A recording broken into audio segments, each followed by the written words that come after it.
Salve, pessoal. Então, essa aula ficou. Eu não vou dizer que ela vai ficar mais longa em termos de tempo, mas ela tem muita matéria, né? E acontece o seguinte, assim, cada aula que a gente dá, a gente poderia, né? Cada aula que a gente trabalha, a gente poderia talvez se transformar num curso separado, né? Então, eu tô falando de Hart. Cara, dava para falar de Hart de várias maneiras. Kelsen, né? Tem um curso lá na Federal que o pessoal da Federal fez, inclusive só sobre Kelsen. Então, lá uma dúzia de professores falando sobre o curso e, cara, são sessões de uma hora e meia para cada capítulo do livro. Tudo que a gente fala aqui dava para virar um curso se quisesse explorar sob outros ângulos, de uma forma um pouco mais aprofundada, né? Isso aqui então nem se fala porque eu estou pegando um movimento inteiro, eu estou pegando um paradigma inteiro do pensamento filosófico jurídico, do pensamento filosófico, e estou tentando resumir. Para gravar a situação é minha área de pesquisa, então eu gosto pra caramba de falar do assunto. Não que eu não goste de falar das outras coisas, né? Ou não goste de falar, né?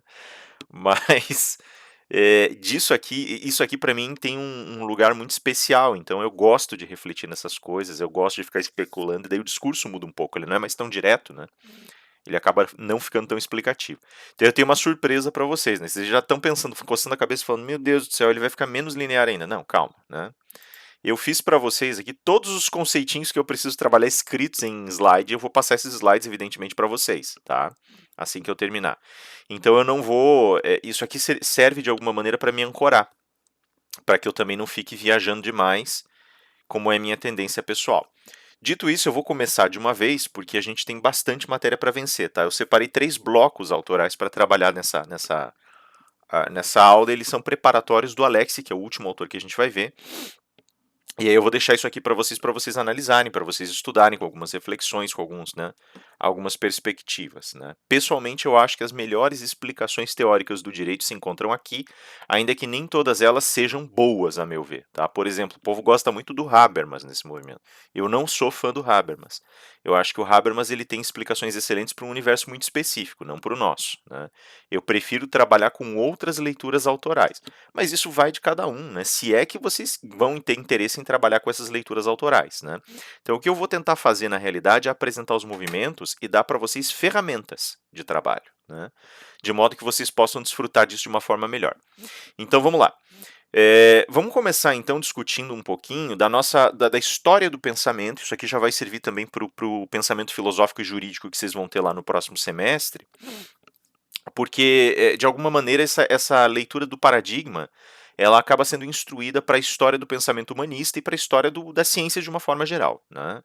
No começo do 20, a gente tem ali um conjunto de pensadores, um conjunto, né, na primeira metade do século 20, um conjunto de pensadores, de estudiosos, que eu particularmente prezo muito, e que dizem respeito, vão basicamente explorar a epistemologia e a filosofia da ciência de uma maneira talvez mais aprofundada. Então tem ali o Karl Popper, o Henri Lakatos e o Thomas Kuhn, né, que são 3 grandes exemplos dessa fase, e eles começam a se perguntar sobre como a gente está fazendo ciência até então, né? Criticando um pouquinho do movimento do positivismo científico, criticando um pouco os enraizamentos específicos desses movimentos, aquela coisa muito laboratorial, muito precisa, muito, né?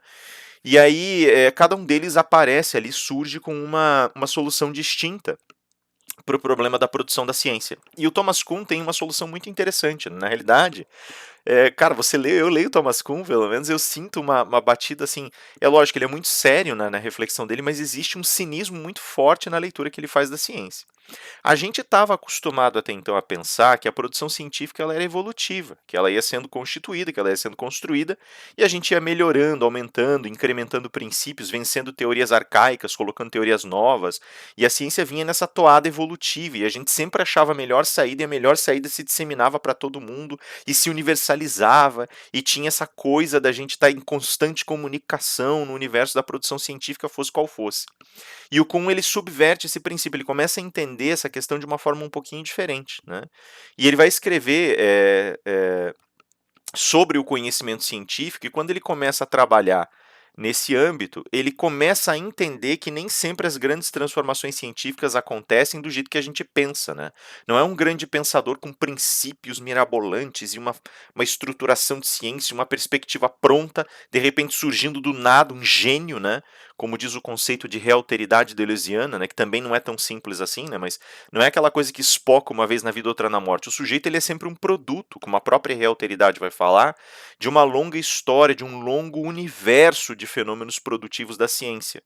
Então, geralmente a gente está no ombro de alguém, a gente vai produzindo ciência lendo o que outras pessoas estão fazendo grosseiramente, né?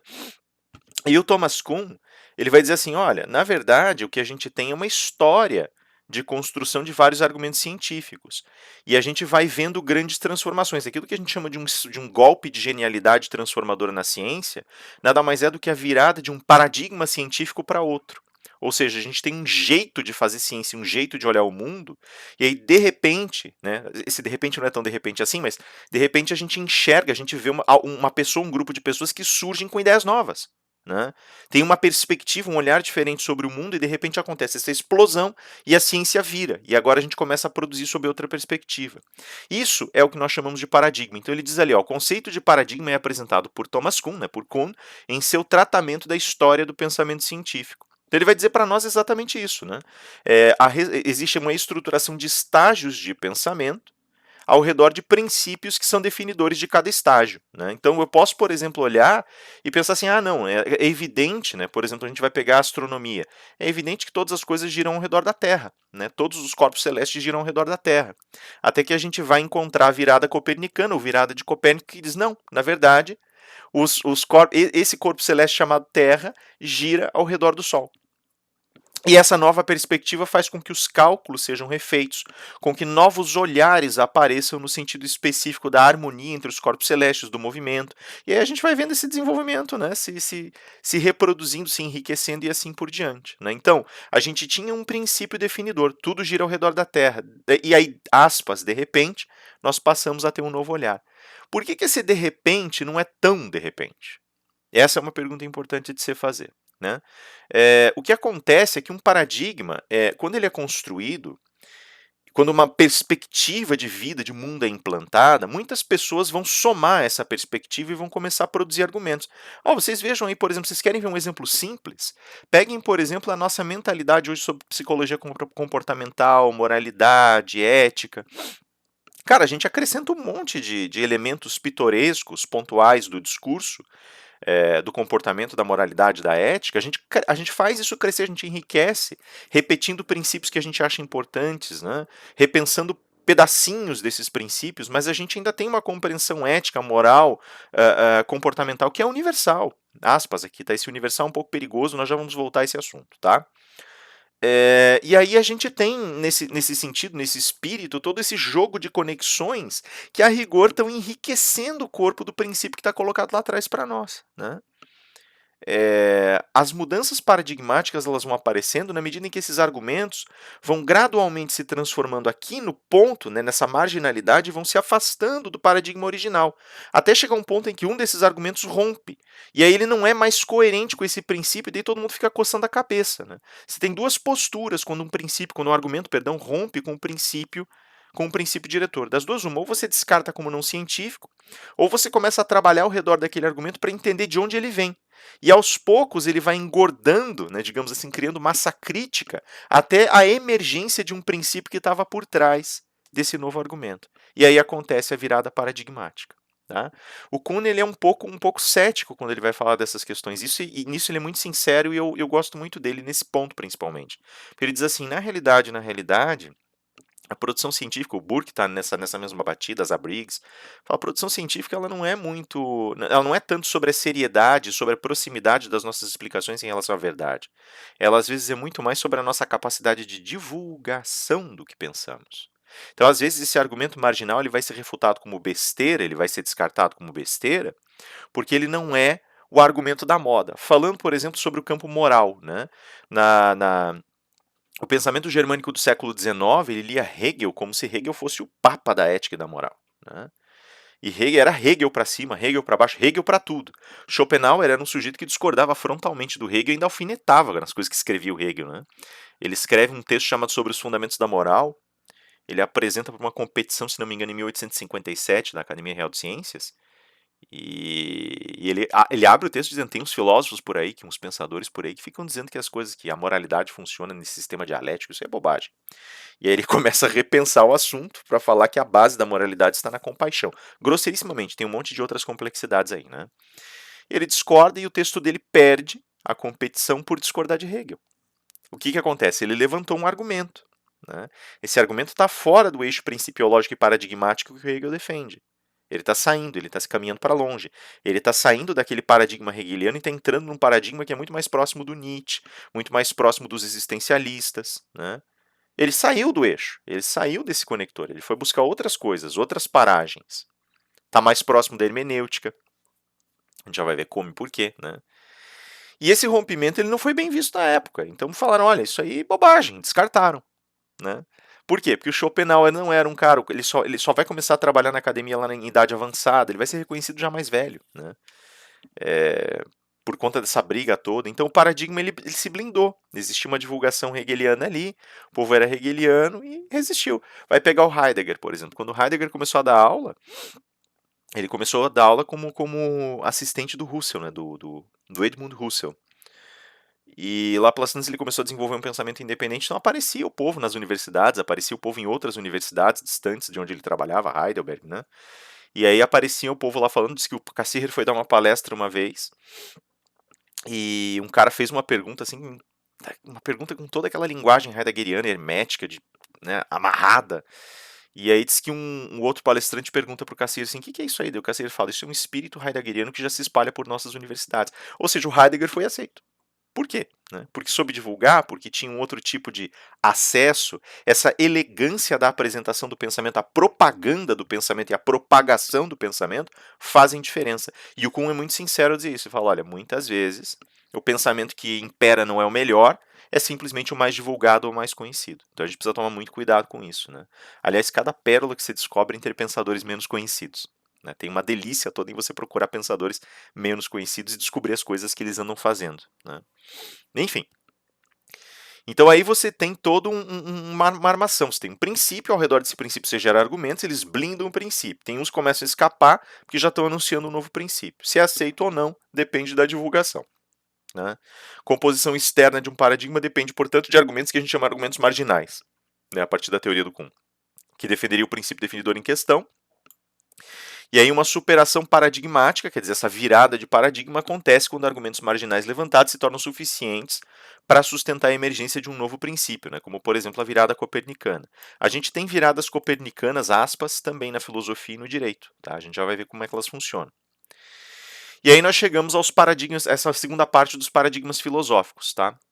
O Habermas, eu coloquei para vocês, Habermas reconduz a concepção de Kuhn, ele pega esse diálogo e ele retrabalha. O Kuhn não está trabalhando com filosofia, tá? Kuhn está trabalhando com física, está trabalhando com as ciências que a gente chamaria lá, aspas, de ciências duras em 1900 antigamente, né? Então as ciências matemáticas, as ciências biológicas, né?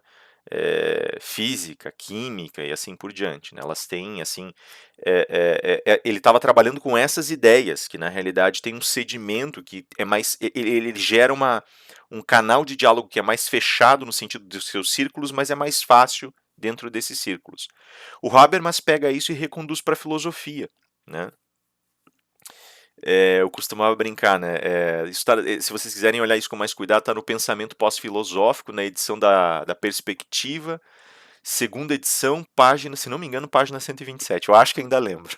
É que eu trabalhei tantas vezes essa questão de paradigma que eu tinha decorado a página. Né? Aí eu brincava, mas eu não sei se eu ainda lembro. Acho que eu já estou confundindo as páginas aí, as edições. Mas enfim, tá aí. Né? Se vocês procurarem no Pensamento Pós-Metafísico, ele explica isso. Tá? Tem um livrinho dele lá que explica isso.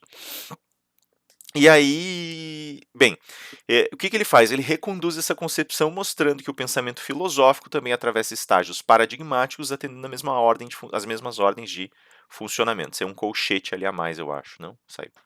Peço desculpas pelo colchete a mais. Às vezes sai porque eu tô com o teclado, meu tecladinho aqui. Né? Eu comprei um teclado novo, meu teclado tava podre, quebrado, e ainda tô tentando acostumar porque o Enter fica perto da chave e meu dedo gordo bate no botão errado. Então, por isso às vezes saem os colchetes onde não devia. E aí o que acontece? Então quando o Habermas faz essa recondução, ele está montando ali paradigmas do pensamento filosófico. Vocês veem assim, pô, tá muito abstrato esse tema, tá? Deixa eu explicar então de outro jeito o que é paradigma, né? Pensa você, por exemplo, crescendo, né? Pensa você, por exemplo, envelhecendo. Chega lá, pô, quando é criança, as crianças elas brincam de um monte de coisas que os adolescentes, os adultos já esqueceram, os jovens adultos, os adultos esqueceram, deixaram para trás, né?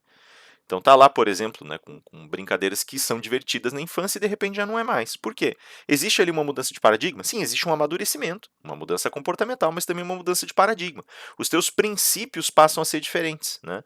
Se a gente for operar, por exemplo, o princípio do prazer de uma criança ou de um adolescente, eles são diferentes pela descoberta do corpo, pela descoberta de novidades no mundo, pela descoberta da possibilidade de socialização, de formas diferentes de socialização, né?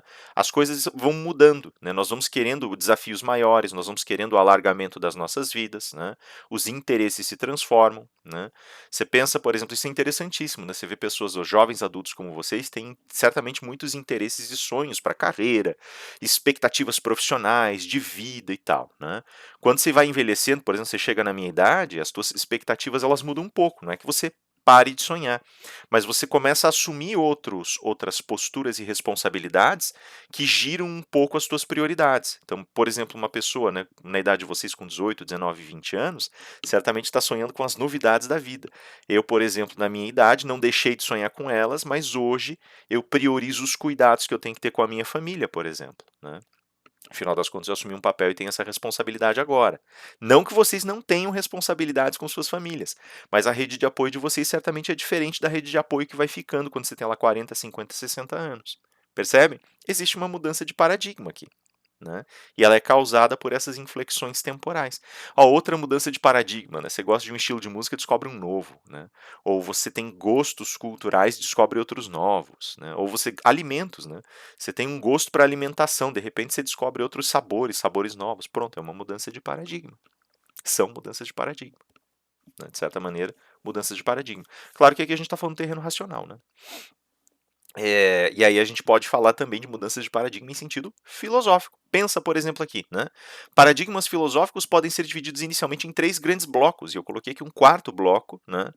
Que seria um bloco que começa a ser alimentado aqui a partir da metade do século XX, né? Já vou comentar melhor ali.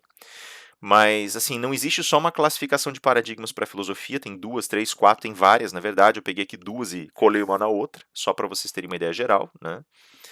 E aí você tem então grandes ciclos de pensamento da história da humanidade. Veja que isso aqui é só a história do Ocidente, tá? Do Ocidente judaico-cristão, né, herdeiro do pensamento greco-romano. E isso já denuncia, isso aqui, por ser pensamento habermasiano, já denuncia um pouquinho de como Habermas pensa. O Habermas ele tem uma atribuição universal no seu pensamento, ele não é tão variado quanto o âmago da teoria dele anuncia. Então, por exemplo, para mim, isso já é uma barreira e já dificulta o nosso olhar e a nossa formação, a formação de um Brasil pós-colonial, por exemplo, de uma América Latina pós-colonial, né? A gente vai discutir isso um pouquinho mais adiante. Mas, enfim, o fato é que ele divide aqui em três grandes blocos: o paradigma do ser, o paradigma da consciência e o paradigma da linguagem. O paradigma do ser corresponde grosseiramente à antiguidade e idade média, por isso ele é um paradigma ontológico e teológico ao mesmo tempo, ontoteológico, né? O paradigma da consciência corresponde às modernidades clássica e tardia, então, né, o período dos absolutismos, os períodos posteriores até a Revolução Francesa e um pouco depois, né, também o período positivista, o início do século XX, né, até ali o período das guerras, mais ou menos, que também pode ser chamado de paradigma do sujeito, né. Então, assim como vou falar sobre as armações e estruturas da consciência, eu estou falando sobre um sujeito ator no mundo, que compreende o mundo, que busca, né, o seu estudo. E, por fim, o paradigma da linguagem, que é um paradigma que vai emergir ali no começo do século XX, tentando entender a consciência como um produto, uma derivação da própria linguagem, né? Depois eu vou explicar melhor esse paradigma da linguagem. E ainda existiria aqui um quarto paradigma, tá? Que é bastante estudado pelo professor Celso Ludwig, eu acho que ele já está aposentado da Federal, mas foi professor da Universidade Federal por muitos anos, que está na Uninter agora. E é o cofundador do Instituto de Filosofia da Libertação aqui em Curitiba, membro do Instituto de Filosofia da Libertação, né? E esse quarto paradigma é chamado paradigma da vida concreta. Ele começa, na verdade, a ser explorado por pensadores como o Ernst Bloch, o Henke Lammert, só que aí ele ganha tons muito diferentes quando ele é deslocado para as realidades pós-coloniais. Então a gente pode falar hoje sobre Henrique Dussel, Leopoldo Zéia. Henrique Dussel sediado no México, né? Leopoldo Zéia, o próprio Celso Ludwig, entre nós aqui juristas, não, o Celso Ludwig também é jurista, mas entre os juristas o Tércio Sampaio Ferraz Júnior, o Guilherme Borges daqui de Curitiba, agora acho que tem Paranaguá, porque ele é juiz federal, né? É, Mas são pessoas que estão trabalhando aí com essa mentalidade, o Chamek, que estão trabalhando com essa mentalidade pós-colonial, né? E tem aí, portanto, uma filosofia que seria, né, a preocupação aqui é criar uma filosofia nossa para reflexões nossas, né?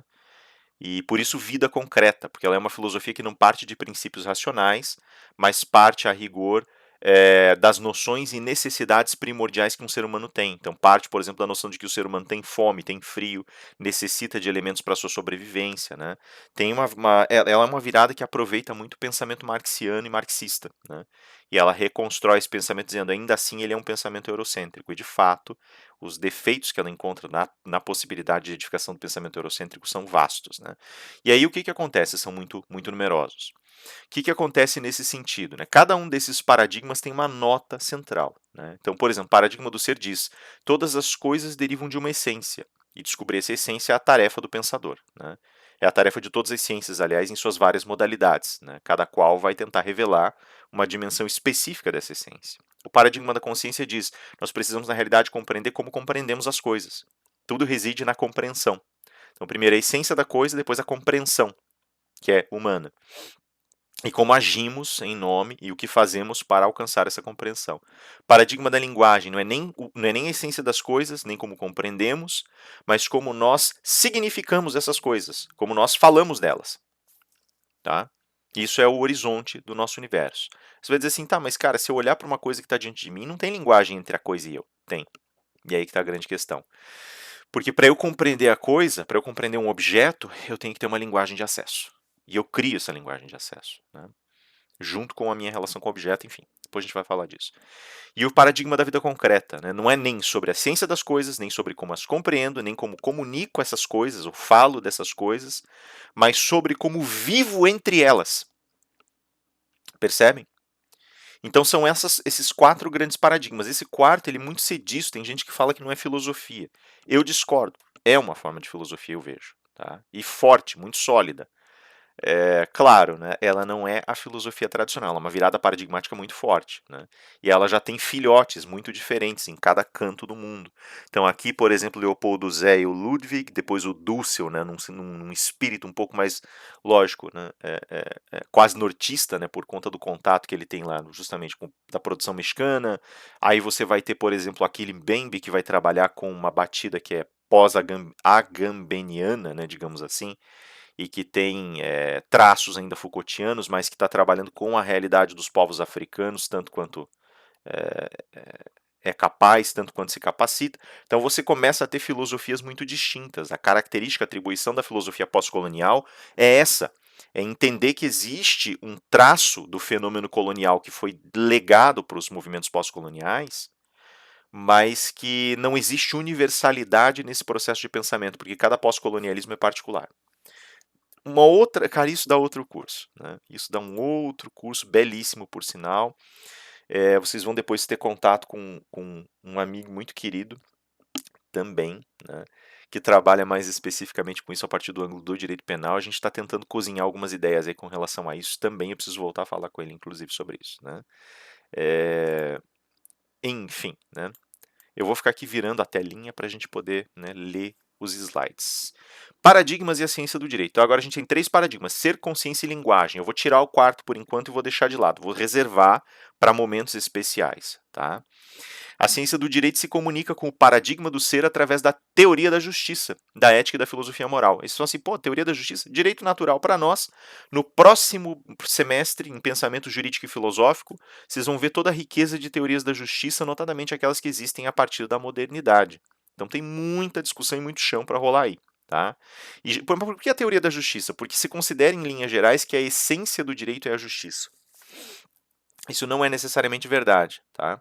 Mas é a comunicação mais tradicional. Por isso os gregos, os romanos, o homem medieval, né, a humanidade medieval vai pensar, vai tentar estruturar o seu pensamento ao redor de uma noção ética e moral que está tentando definir justiça antes de tudo. E está tentando definir a legislação, as leis humanas, a compreensão dessas leis, a obediência a essas leis, ou a dinâmica de julgamentos, como eu já coloquei lá atrás para vocês, a dinâmica de normalização do comportamento a partir dessa noção de justiça. Tá? Então é um ciclo bem complicado, porque ele é desconjuntado, as práticas políticas e as reflexões sobre a justiça estão muito separadas muitas vezes. Né? Mas é o olhar que se tem, né? É o olhar de um processo ascético, mesmo dentro da composição do direito, que aliás é, a meu ver, pelo menos, a raiz do direito, né? Forma-se enquanto ciência propriamente dita no curso do paradigma da consciência, ou seja, é a partir da modernidade, a partir da formação burocrática dos estados, das monarquias absolutas, de toda essa composição, toda essa tessitura, que nós vamos começar a enxergar aqui o enraizamento dessas teorias enquanto ciência. Né? Eu falei para vocês que a ciência do direito nasce sobretudo com Kelsen, que, veja, séculos vão produzindo paradigmas que colocam o direito como um subproduto da filosofia moral, da ética e assim por diante, ou como uma coligação mínimo-moral, como eu falei para vocês, e de repente o Kelsen emerge dizendo é uma ciência independente. Ele é um rompimento paradigmático para nós. Para o cientista do direito, ele é um rompimento paradigmático. Ele é a inauguração da ciência do direito propriamente dita. Uma ciência que parte agora de si mesma para refletir sobre o papel de outros elementos nela. Tá aí um exemplo, né? Estrutura suas raízes nos campos da vontade, intenção e ação. Vejam, por exemplo, né, a ciência do direito até hoje ela discute um negócio jurídico como sendo uma relação jurídica exercida a partir das faculdades que indivíduos estabelecem entre si, mas que partem de vontades livres. Aí tem um monte de críticas a isso. Isso é interessante, né? A gente já tem um monte de críticas. Você vai, por exemplo, contratar um plano de saúde. Você não contrata o plano de saúde porque você quer e do jeito que você quer. Tua vontade não é tão livre assim. Mas você ainda está discutindo vontade, cara. Isso está na estrutura do contrato. Você pode criticar o contrato, mas na estrutura, na raiz do contrato, o treco está lá. Ah, o crime. Você não vai discutir meros pensamentos criminosos. Isso não interessa, né? Eu falei para vocês lá em direito penal, vocês vão ver que direito penal já não é minha praia, né? Eu tenho estudado para acompanhar vocês, pelo gosto de vocês, mas não é minha praia. Agora, você vai analisar lá 5 grandes facetas, 5 grandes fatias de pensamento que vão criar o crime. E aí isso vem desde a concepção do crime até o momento em que ele é consumado. A consumação estabelece as intenções, a vontade do perpetrador do crime no campo material. Isso faz parte da estrutura do direito, está nas entranhas do direito, por assim dizer. Então pensa nisso, né? A nossa ciência ela se formou de tal modo que toda ela deriva desse pensamento moderno, em que há uma vontade abstrata que vai se concretizando paulatinamente e que eventualmente aparece na materialidade. Percebem? Ah, o Rafael tem, né? Né? Se vocês forem olhar o Riquet, discute a filosofia da vontade, né? A vontade ela aparece destacada da matéria, ela não precisa se pronunciar, mas quando ela se pronuncia, ela está consumada. Então é sempre essa polarização entre vontade e ação. Isso está muito presente no direito, e isso é moderno, absolutamente moderno. Né? As demandas de um pensamento dirigido por uma teoria da ação passam a exigir uma revolução, suprida pelo advento do paradigma da linguagem. O que acontece aqui? Isso é o mais interessante. Na medida em que nós começamos a explorar a questão dessa vontade em contraposição à sua concretização, a gente começa a perceber que o campo da ação tem uma relevância muito grande. Só que os princípios que são utilizados para os mecanismos racionais, eles não pertencem ao campo da ação. A ação, o campo da ação, ele tem elementos que não são tradutíveis ou traduzíveis, perdão aqui, né? Propriamente ou de uma maneira muito adequada para o terreno da reflexão racional, né? Tem sacadas aqui que estão presentes bem no pensamento do paradigma da linguagem. Daí o que acontece? Então, por exemplo, olha, eu não consigo falar sobre a transformação. Eu consigo colocar o evento da transformação dentro de uma caixinha e dizer, olha, isso é transformação. Quer ver um exemplo? Ó? Tem um pensador chamado Charles Taylor, um filósofo que trabalha na Universidade da Califórnia, e ele escreveu uns bons anos atrás, ele escreveu um artigo sobre o tema da transformação. Ele dizia assim, ó, pega uma vela, por exemplo, né? Você vai queimar uma vela, e a vela, por exemplo, vamos supor que ela vai derretendo e ela vai pendendo, né? Ou ela vai encolhendo, né? Você só consegue falar da transformação e mentalizar, pensar na transformação vendo a vela inteira, né, apagada, a vela acesa, e a vela em seu estado, B, C, D, E. Você tem que criar estados que são parados no tempo, como se fossem fotos, para você poder entender como ela saiu de um estado e chegou a outro. E aí você diz assim, ali é a transformação. Você está falando da transformação como sair de um estado original A e chegar a um estado derivado B. Mas você não consegue explicar o que aconteceu no meio do caminho, né? É mais ou menos como o paradoxo de Zenão, na história da flecha, né? Ele fala lá pelas tantas, ó, se der um tiro de flecha aqui e acertar lá naquele alvo lá, bem no alvo, eu pago a janta. Tá bom. O sujeito vai lá, dispara e acerta. Ele fala, tá bom, né? Eu acertei, agora você me paga a janta. Ele fala, não. Prova que a flecha que tá lá foi a flecha que saiu do teu arco. Fala: "Você não viu?" Fala: "Não, não vi. Eu não vi a flecha se movendo", né. A flecha que está no estado A chegou lá no estado B, eu vi uma flecha sair e vi uma flecha cravada lá, se é a mesma ou não, não sei, né. Você pode até marcar a flecha, mas isso são 2 flechas diferentes com a mesma marca. Percebem? Lógico, aí ele está usando basicamente, ele está exercitando sofismas, está criando, né, paradoxos racionais, está brincando com os limites da racionalidade. Mas é essa brincadeira que nos serve. Eu não tenho como definir a transformação racionalmente. Eu não tenho como explicar, eu não tenho. E isso é complicado pra caramba, né? Então eu não tenho como explicar o movimento, eu tenho como designar, eu tenho como indicar o movimento, mas não tenho como explicá-lo. Percebe a sacanagem? E esse movimento, essa questão que está projetada para essa dificuldade, para esse emperro, aparece exatamente nesse ponto. A gente começa a perceber que o paradigma da consciência trava na transformação. Por exemplo, né? Ele vai travar em tantas outras coisas. Ele trava na interrupção do raciocínio, por exemplo, quando a gente começa a perceber a teoria do inconsciente. Né? Ele começa a travar também, não explica. Ele trava no gesto. Né? O Wittgenstein, por exemplo, que é um dos campeões de tentar traduzir até o Tractatus, né? Traduzir a realidade em um sentido lógico, reza a lenda que lá pelas tantas ele estava na Itália, hospedado na casa de um amigo, foi atravessar a rua. Foi fazer compra no mercado, lá no mercadinho, e aí foi atravessar a rua. E um ciclista passou e quase atropelou ele. E aí ele vira pro ciclista, né, e faz assim, e o ciclista faz um gesto obsceno para ele. E aí o Wittgenstein, né, como todo ser humano normal, né, a reação do Wittgenstein não é responder com outro gesto, xingar ou fazer qualquer coisa. O Wittgenstein para, olha para aquilo e pensa: como é que eu traduzo isso logicamente? E ele vai para casa pensando isso. Esse amigo dele também é um professor de filosofia, um filósofo, né? E entra na casa e fala: cara, me fizeram tal sinal da rua. Fala: isso é muito comum aqui. Fala: não, a questão não é essa. A questão é como é que você traduz isso logicamente. Daí o cara dá risada e fala: cara, tem coisa que você não traduz. Não tem tradução para isso. Né? É um sinal. Ele tem significado entre nós. E aí o Wittgenstein coça a cabeça e fala: cara, tudo que eu construí no Tractatus, ele achava que ele tinha feito a filosofia definitiva no Tractatus. Né? Ele escreveu isso durante a Primeira Guerra, quando ele estava lutando. Então foi publicado, se não me engano, a primeira vez que foi publicado, acho que foi em 19. Não vou lembrar agora se foi 19 ou 21, mas foi bem dali, né? Ele fala: cara, acho que foi 21. E aí ele fala assim: cara, eu não consigo traduzir isso. Então nem todas as coisas que existem têm tradução racional. Percebe? No terreno da ação não existe isso. Então agora a gente passa a ter uma necessidade premente. A gente precisa traduzir ação, movimento, transformação, inconsciência. A gente precisa traduzir fatores que não dá pra gente explicar racionalmente. A gente chegou ao limite da razão. O paradigma da consciência dizia: não, tudo pode ser explicado racionalmente. Acabou. A gente percebeu, a gente chegou na beira do abismo, olhou e falou: agora acabou. Não tem. Eu não traduzo uma relação amorosa pela linguagem racional. Eu preciso da poética. E às vezes a poética falha. Aliás, muitas vezes a poética falha quando vai falar de amor.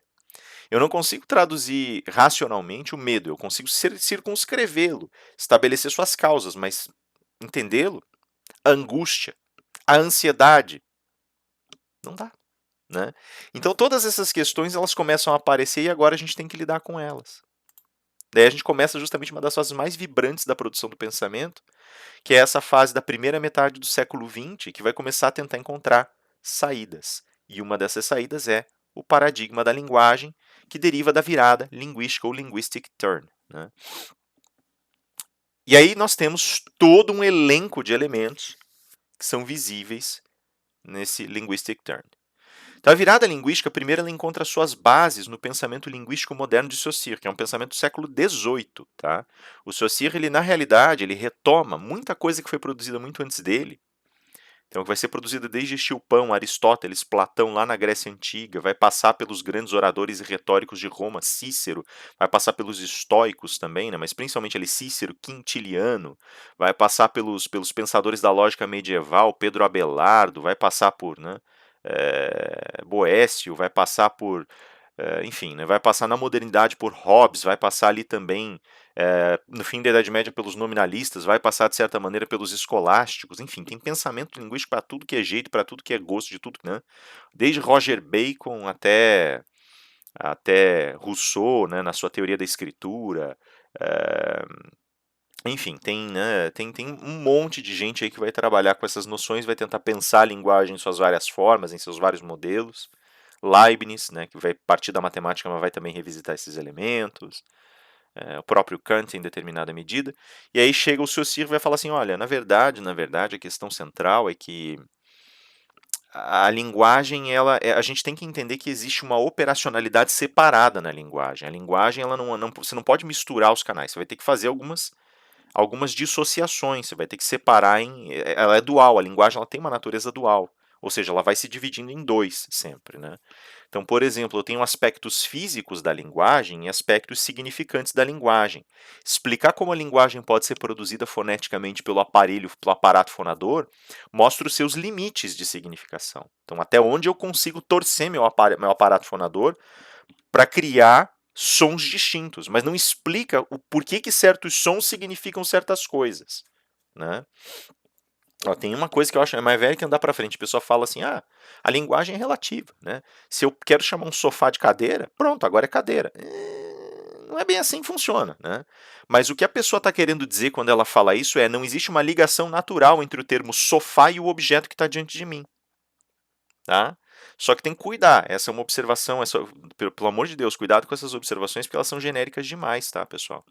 Elas servem a um propósito em um determinado momento, mas elas não podem ser adotadas de uma maneira cega, porque elas induzem em erro.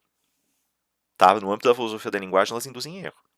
Tá? Mas é válido. Né? Eu posso, por exemplo, eu não vou chamar computador de computador, eu vou chamar computador de bolo. Pronto. Né? Não existe uma ligação entre o termo e o objeto que seja natural. Só que não é tão simples assim. Né? Por quê? Porque esse termo ele surge de uma coleção de outros termos, palavras, usos, perspectivas de mundo que vão construindo a linguagem por milhares e milhares de anos. Tá? Então eu posso olhar a raiz na realidade da linguagem, ela mostra formas de interação, relação, estruturas de significação que estão sendo consolidadas. Então não é assim. O que eu quero dizer eu posso falar que não existe ligação entre palavra e objeto em seu estado natural, né? A palavra é coisa no seu estado natural, como condição natural, mas eu não posso dizer que a palavra surge do nada porque eu convencionei assim. Não, não funciona assim. Tá? Isso é um tipo específico de jogo de linguagem que pode vir a funcionar assim, mas apenas dentro dos seus próprios limites, nunca de uma forma cultural ampla. Aí é muito excepcional. Mas deixa isso quieto, tá? Tá vendo? Isso aí já é uma raiz, já é uma linha de pensamento dentro da filosofia da linguagem, é um negócio mais delicado. Então deixa quieto por enquanto. Tá? O fato é que o Saussure vai promover essas bifurcações, e ele vai dizer assim, então, por exemplo, eu tenho aspectos físicos e aspectos significantes da fala. Né? Eu tenho, por exemplo, língua e fala. O que ele quer dizer com língua e fala? Língua tem uma estrutura um pouquinho mais formal, então vai ter uma gramática, vai ter um estudo próprio, vai ter uma coleção histórica de evolução. A fala, ela promove, ela bota essa língua em movimento. Ela pega esse idioma, essa língua, e põe em movimento. Então ela vai ser a promotora das transformações, né? Ela vai ser o lugar em que existe uma dinamicidade, uma maleabilidade.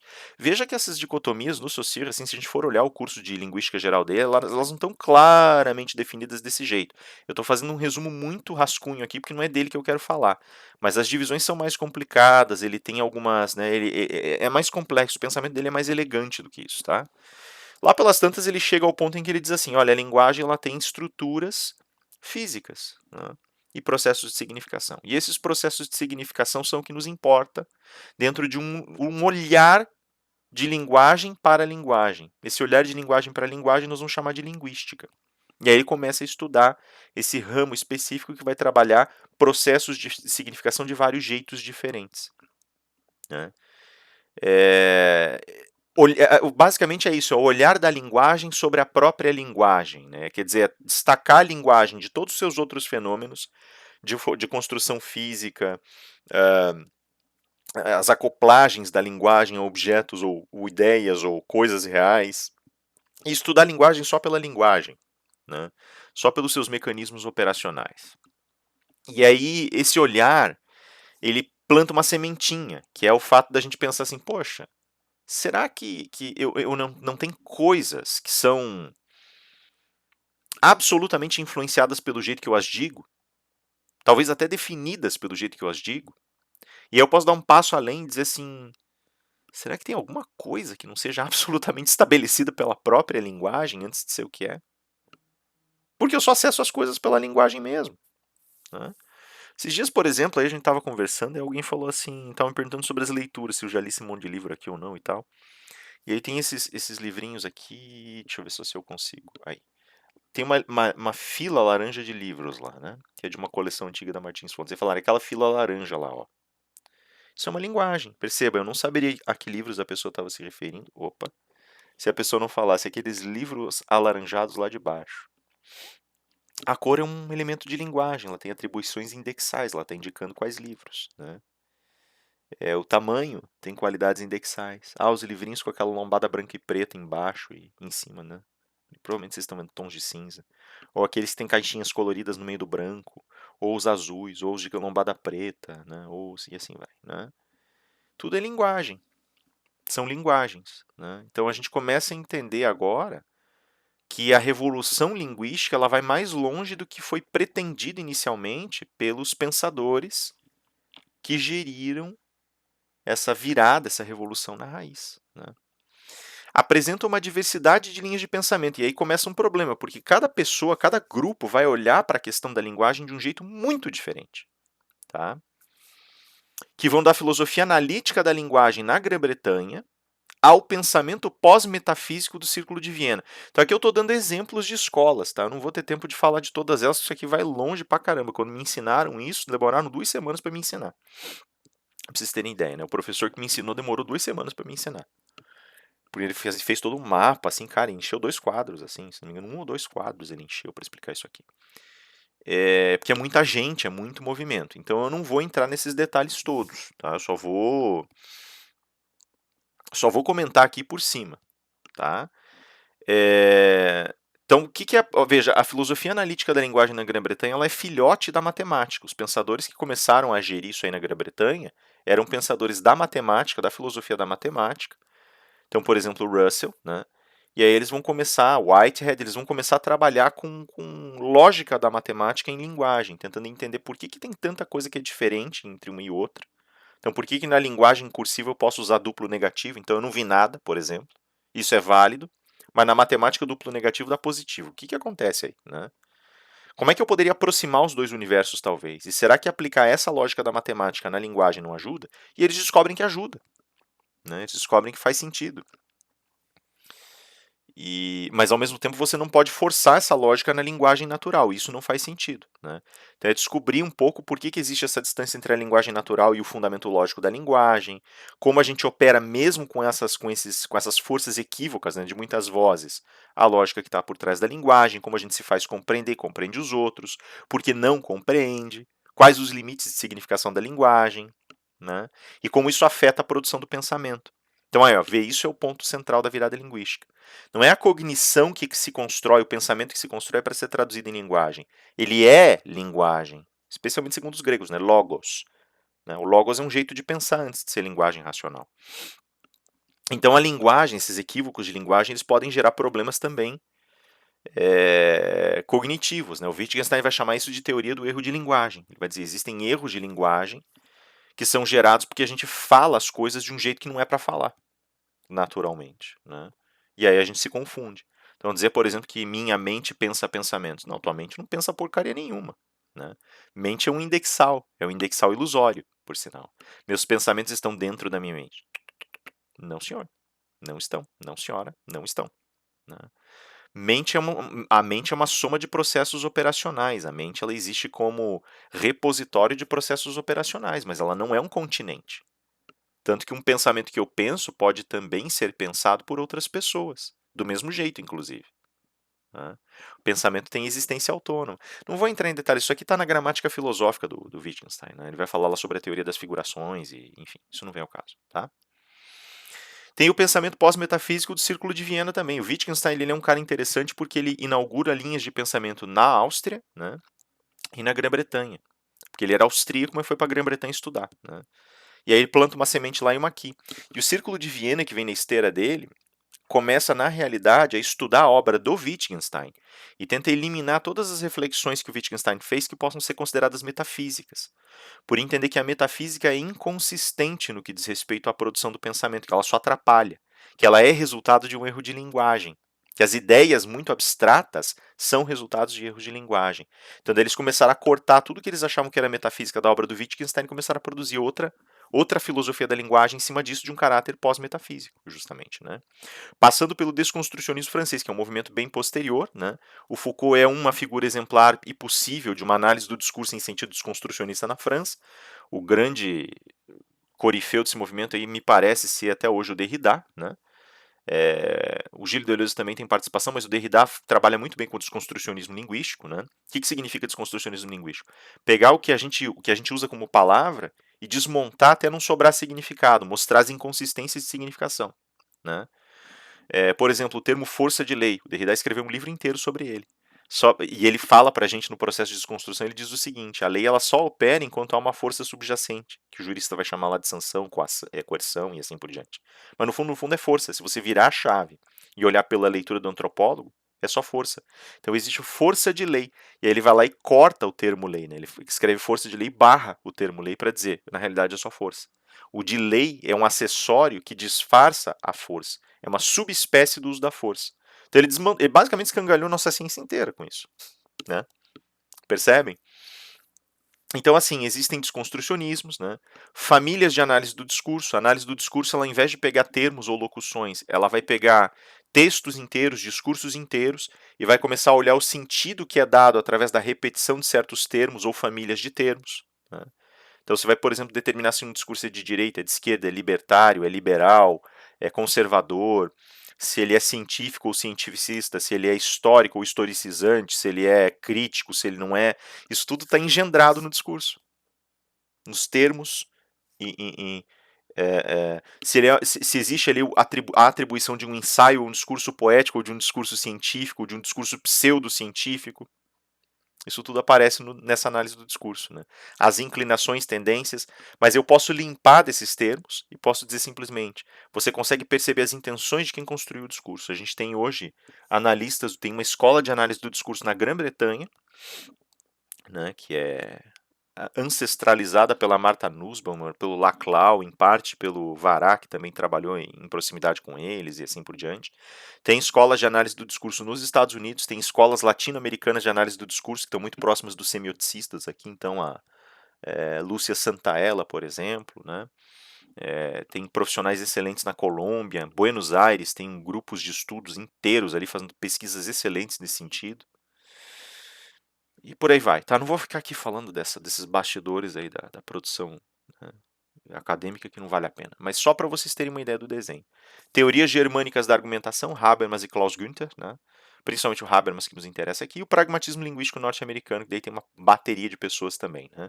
Então, todos os filhotes do CBO, lá, por exemplo, nos Estados Unidos, no nosso caso que interessa para o direito, por exemplo, é, nós vamos ter os promotores das roundtables, né, que são caras que estão trabalhando ativamente para entender a questão da hermenêutica e da linguagem no direito e por aí vai, tá? Baseia-se numa revisão tradicional de leitura do fenômeno sujeito-objeto com a conversão do objeto em uma posição sintática em um elemento da cadeia de significação. Que? Tipo, mouse. Não me interessa esse troço que está esse pedaço de plástico que está na minha frente que eu uso para mexer o cursor na tela. Isso não me importa. O que me importa é como eu uso o termo mouse no discurso. Tá? Óculos. Não me interessa para que ele serve. Interessa como eu o defino e como eu uso no discurso. Ou seja, ele é um pedacinho de linguagem. Ah, mas o óculos de verdade. Esquece o óculos de verdade. Ele não existe. Esmaga, quebra, joga fora. A questão é, vamos supor que você nunca na tua vida tivesse visto o ambiente em que a humanidade vive. Você está sentado no fim do cosmos. Você não sabe o que é a humanidade, não sabe nem como o cosmos funciona. Você já caiu para fora dele. E aí alguém vem e começa a te falar sobre a vida do ser humano. Então Rafael colocou seus óculos, acordou de manhã, colocou seus óculos, sentou, montou slides e começou a dar aula. E você tem que fazer essa criatura, né? Ou você mesmo sendo essa criatura, tem que tentar compreender o que está acontecendo ali só com a linguagem. Esse é o jogo da virada linguística, tá? Esquece, o mundo se apagou, tem só linguagem. Sim? Então, por isso, objeto para a linguagem não é a mesma coisa que objeto que nós consideramos no paradigma da consciência ou em outras filosofias. Não é, ponto. Tá? O objeto é uma peça que você manobra na linguagem, que vai receber atributos, que vai ser desenhada dessa forma. Tá? Assim como sujeito, né? Existe um sujeito que é uma maquininha de linguagem, ele é uma maquininha na linguagem que produz linguagem. Tá? Então é tudo descolado. A linguagem esquece o mundo real. Esquece. A linguagem opera por uma lógica própria, é isso que me importa. Tá? Como eu consigo aduzir e desenhar as coisas só com essa linguagem, só dentro da linguagem. Só com essa lógica, só dentro da linguagem. Acabou. Tá? Então é isso que eu estou querendo dizer nesse trechinho aqui. O objeto não é o objeto que a gente pensa. Não é o objeto coisa. O objeto é o objeto da análise sintática. O objeto transcende a análise sintática e ele pode também ser reposicionado como aquilo que eu analiso numa sentença, um sujeito, por exemplo. Objeto, para a filosofia da linguagem, é uma coisa completamente diferente. O objeto recebe atributos linguísticos. Ele é caracterizado por outros termos, por adjetivozinhos, por exemplo. Tá? E é isso. Esse é o mecanismo operacional base dele. Por que isso é importante para nós? Pense agora, por exemplo, a gente discutiu essa semana inteira e nos júris simulados que já fizemos e nos que nós vamos fazer ainda, nós vamos discutir, né? A gente ainda tem mais um para fazer. Nós estamos discutindo, entre outras coisas, a diferença entre verdade real e verdade processual. A verdade processual é só linguagem. Só linguagem. Ah, mas como assim, Rafael? Quando eu pego, por exemplo, numa ação judicial, uma situação em que a pessoa aparece com um ferimento na cabeça, eu sei que alguém a feriu. Também é linguagem. Só que tem suas regras próprias. Se o ferimento apareceu lá, é porque ele tinha que ter estado lá para começo de conversa. Você está deduzindo. E essa dedução é linguagem pura. É só linguagem. Mas o que aconteceu realmente? Esquece, você não vai achar.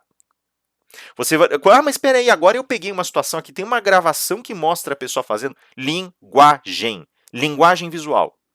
Que está traduzindo um evento. O evento em si, por si, se perdeu. O evento em si, por si, se perdeu. A memória do evento é linguagem. Tá? A memória do evento é linguagem.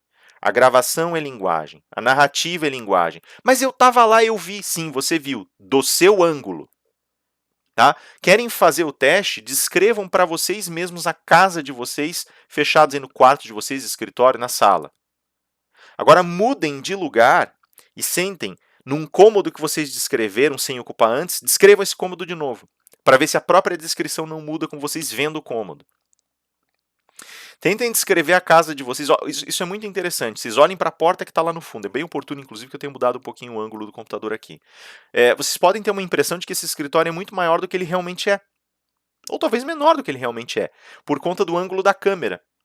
Isso já muda a perspectiva. Eu consigo atravessar esse escritório com 1,5 passo. Nem isso. Né? Se eu levantar, virar, eu já estou quase na porta. Sim. Ele é pequeno, mas para quem vê de fora pode parecer imenso. Estão percebendo a jogada? Tudo muda de acordo com a perspectiva. Você não pode nem confiar nos seus olhos, nem confiar nos seus ouvidos. Você não pode confiar nos seus sentidos. Porque os seus sentidos são receptores de outras formas de linguagem. Tudo é linguagem. Então você não pode atestar pela verificabilidade das coisas, e sim pelo arranjo de linguagens com linguagens. Se eu digo, fulano de tal não bateu o veículo no poste, mas vejo um veículo batendo no poste, fulano de tal, numa gravação saindo dali, eu tenho a linguagem visual que mostra o indivíduo fazendo isso, a linguagem falada que mostra não fazendo. Por uma estratégia de verdade dentro da linguagem, pesamos mais a linguagem visual e menos a linguagem narrada. Poderia fazer exatamente o contrário se eu quisesse. Só que todo mundo ia dizer, você é maluco, Rafael. Por quê? Porque a construção linguística é de que a linguagem visual vale mais.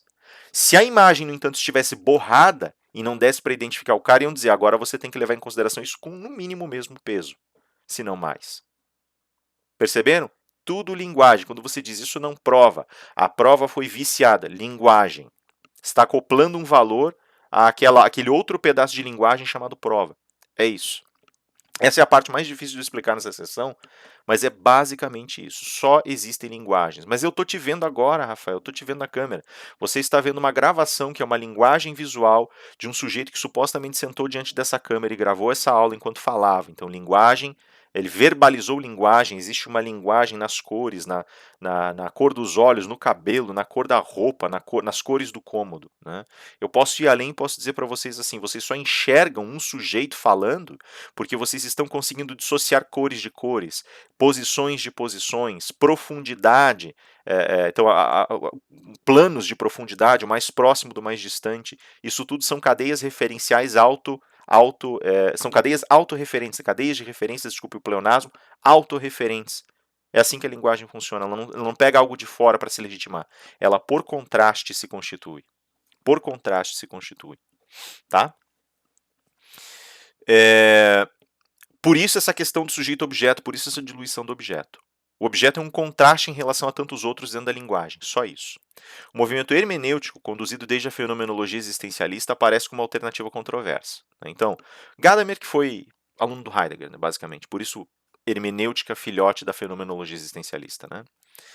Já que não se trata de uma filosofia, mas de um corpo de compreensão da linguagem. É um dos melhores jeitos de você encarar a linguagem, mas ao mesmo tempo não é uma filosofia. O próprio Gadamer fala isso. Não estou fazendo filosofia.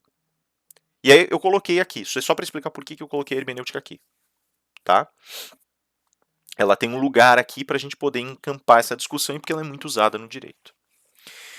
O que é a virada linguística dentro do direito? Veja, as bases da virada linguística se encontram no esforço de independência da linguagem em relação a quaisquer supostos substratos materiais ou ideais. Tudo isso que eu falei para vocês agora. Tá? A linguagem ela só consegue se relacionar com outras linguagens. E nós só conseguimos entender as coisas porque são linguagens. Tá? Russell e Wittgenstein, Russell matemático, filósofo matemático, filósofo da linguagem britânico, e o Wittgenstein foi meio que um aluno dele, meio que um colega de trabalho dele, né? Entre outros, estabelecem a noção de uma linguagem que se constitui no campo da significação em razão de estruturas autorreferentes, que eu acabei de falar, né? Baseadas em condições sintáticas, reflexos mentais e arquiteturas lógico-proposicionais. Então, basicamente, você monta a proposição, existe uma lógica ali, ela vai afastando som de som, cor de cor, termo de termo. Né? Os termos funcionam por contraste. Né? E assim a gente vai vendo a linguagem se enriquecer. Né? Eu só consigo diferenciar uma palavra da outra porque elas soam diferentes e se escrevem diferente. Senão eu não conseguiria. Tá? Então só existem objetos diferentes ali porque existem palavras que se diferenciam em termos de som, em termos de escrita, e daí, evidentemente, em termos de uso e assim por diante. Né? Sinais dessa relação aparecem na crítica realista de Hart ao pensamento de Kant. Então, justamente, o que acontece ali? Né? Quando o Hart fala sobre a questão do ceticismo de regras e vai falar sobre realismo jurídico, e está dizendo a linguagem ela tem textura aberta, a linguagem permite vários ângulos de compreensão, a linguagem, quando ele está insistindo nesse termo da linguagem, o que ele está fazendo na realidade é tentar dizer, olha, na sua realidade mais concreta, a linguagem não tem ligação nenhuma com substratos materiais. Tá? É diferente do que o Kant, por exemplo, pensava. Né? Ele entendia que a proposição vinha como resposta ao pensamento, que a proposição vinha como resposta a um jeito, a uma forma de você reconhecer as coisas que te cercam. O Hart ele já decolou disso e já foi para um outro lugar. Né? Ele já está dizendo, olha, na verdade, o que nós temos é arranjo de linguagem, e a gente vai acomodando a linguagem cada vez mais. Né? Isso é muito complicado. Ó. Eu vou dar um exemplo, vou dar um ou dois exemplos aqui para vocês, né? Então, por exemplo, ó, eu estou vendo agora as pessoas que estão se vacinando, elas aparecem com placas, né? Comentando aí pela vida, pela ciência, etc, etc, etc. Por quê? Porque houve uma polarização do debate. Né? Então, isso virou uma linguagem comum para você dizer, olha, estou me vacinando e acredito que a vacina tem resultado. Né? Tem colegas meus, inclusive, que estão se vacinando, mostrando as plaquinhas e tal. Isso foi sedimentado na linguagem. Foi sedimentado no uso da linguagem. Né? A gente discutiu tanto isso, né? E houve tanto reforço da necessidade da vacina diante de um discurso científico mais verticalizado, que vacina virou sinônimo de aplicação da ciência. Então, vacina é ciência, vacina é vida, vacina é a nossa salvação, por assim dizer agora, aqui, na nossa salvação material. Percebem? Então tá aí, a gente tem agora uma sedimentação na linguagem. E agora eu quero que vocês pensem nisso, pensem no perigo que é você suportar, né? Lógico, aqui foi benigno, foi benéfico, uma brincadeira legal, uma coisa interessante, né? Mas pensem no perigo que é você reforçar determinados jargões, determinadas expressões, determinadas noções dentro da linguagem. Quanto mais se repete algo, mais esse algo se concretiza. Você vai me dizer assim, não, mas a verdade não é o que é dito.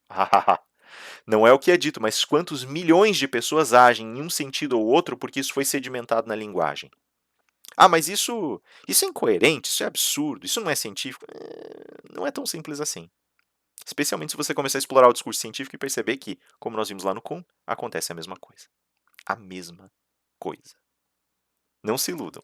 O discurso científico que perdeu essa bateria crítica, não interessa de que lado ele se encontra, ele morreu enquanto dinâmica transformadora da linguagem. Percebem? Então isso é muito, muito, muito importante. A linguagem, por que eu estou falando isso? Porque o Hart ele insiste muito nessa teoria. Ele tem uma teoria que se alinha muito bem com a teoria do consenso do Habermas mais para frente. Hart ele está basicamente dizendo, nós temos lá, lembrem que eu falei para vocês sobre hábito e moralidade, né, sobre costumes, hábitos, moralidade, tema de prova, inclusive. Como eles são de alguma maneira sedimentados, e o Hart ele nunca explora como eles são criados, ele simplesmente diz, está lá. Esse estar lá é porque foi engajado e consolidado na linguagem. Cara, quando a gente discutiu o procedimento abortivo, o argumento, e veja, eu não estou aqui dizendo que é um argumento errado, eu não estou denegrindo o argumento de modo algum, muito pelo contrário. Mas o argumento de que a mulher tem direito a seu corpo, e isso inclui também a possibilidade de discutir se vai ou não vai abortar a criança, isso foi sedimentado em tribunais como argumento, como linguagem. Foi sedimentado fora pelos movimentos feministas. As pessoas falam, e os movimentos feministas, como é que eles lidam hoje? Está aí, ó, um ponto essencial de relevância dos movimentos. Como eles sedimentam argumentos sociais e políticos através da linguagem. Percebem? Só que a gente tem que ser responsável com isso. Porque certas coisas que sedimentamos podem levar a grandes erros. Grandes erros. Percebem? Elas podem criar desastres posteriores. Né? No começo do século XX, os regimes fascistas eles sedimentaram, né? O nazismo e o fascismo sedimentaram uma série de expressões. Se vocês pararem para pensar bem. A vida é uma luta e é uma honra lutar. Não acho que seja de todo errado, mas dependendo do jeito que você sedimenta isso, meu amigo, as consequências são graves. Você tem que tomar cuidado com as coisas que diz.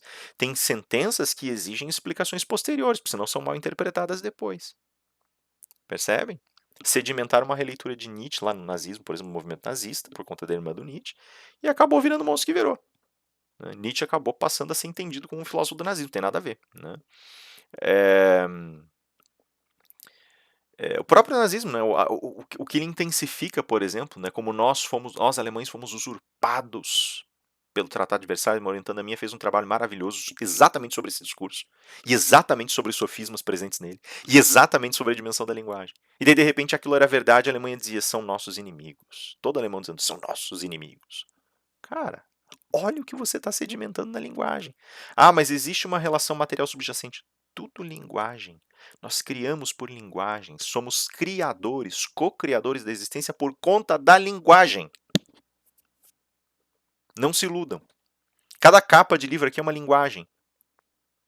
Cada posição de móvel aqui é uma linguagem. Pega o Baudrillard, por exemplo, quando ele vai fazer uma filosofia do objeto, ele fala que um cômodo é composto ao redor de um objeto na modernidade. Depois disso, os objetos funcionais, lisos, com suas cores homogêneas, com suas formas de praticidade, mostram que os cômodos não existem mais para aprender um objeto que é, a rigor, uma peça de arte. Linguagem.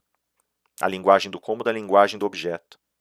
Né? Então a cama com a canópia, com aqueles véus em volta, esculpida, que isso não existe mais, existe uma caixa com colchão em cima, que é só para dormir.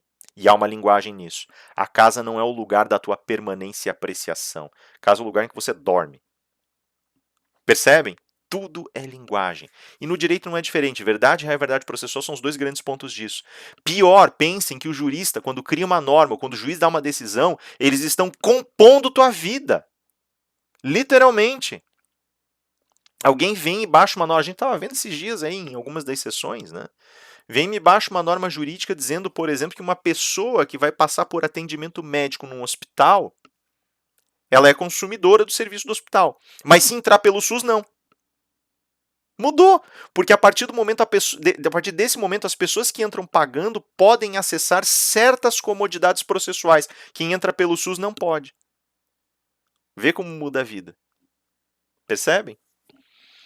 A gente estava discutindo em um tema da Nancy Andrighi esses dias aí também com relação ao direito penal. Agora me foge, me escapa aí.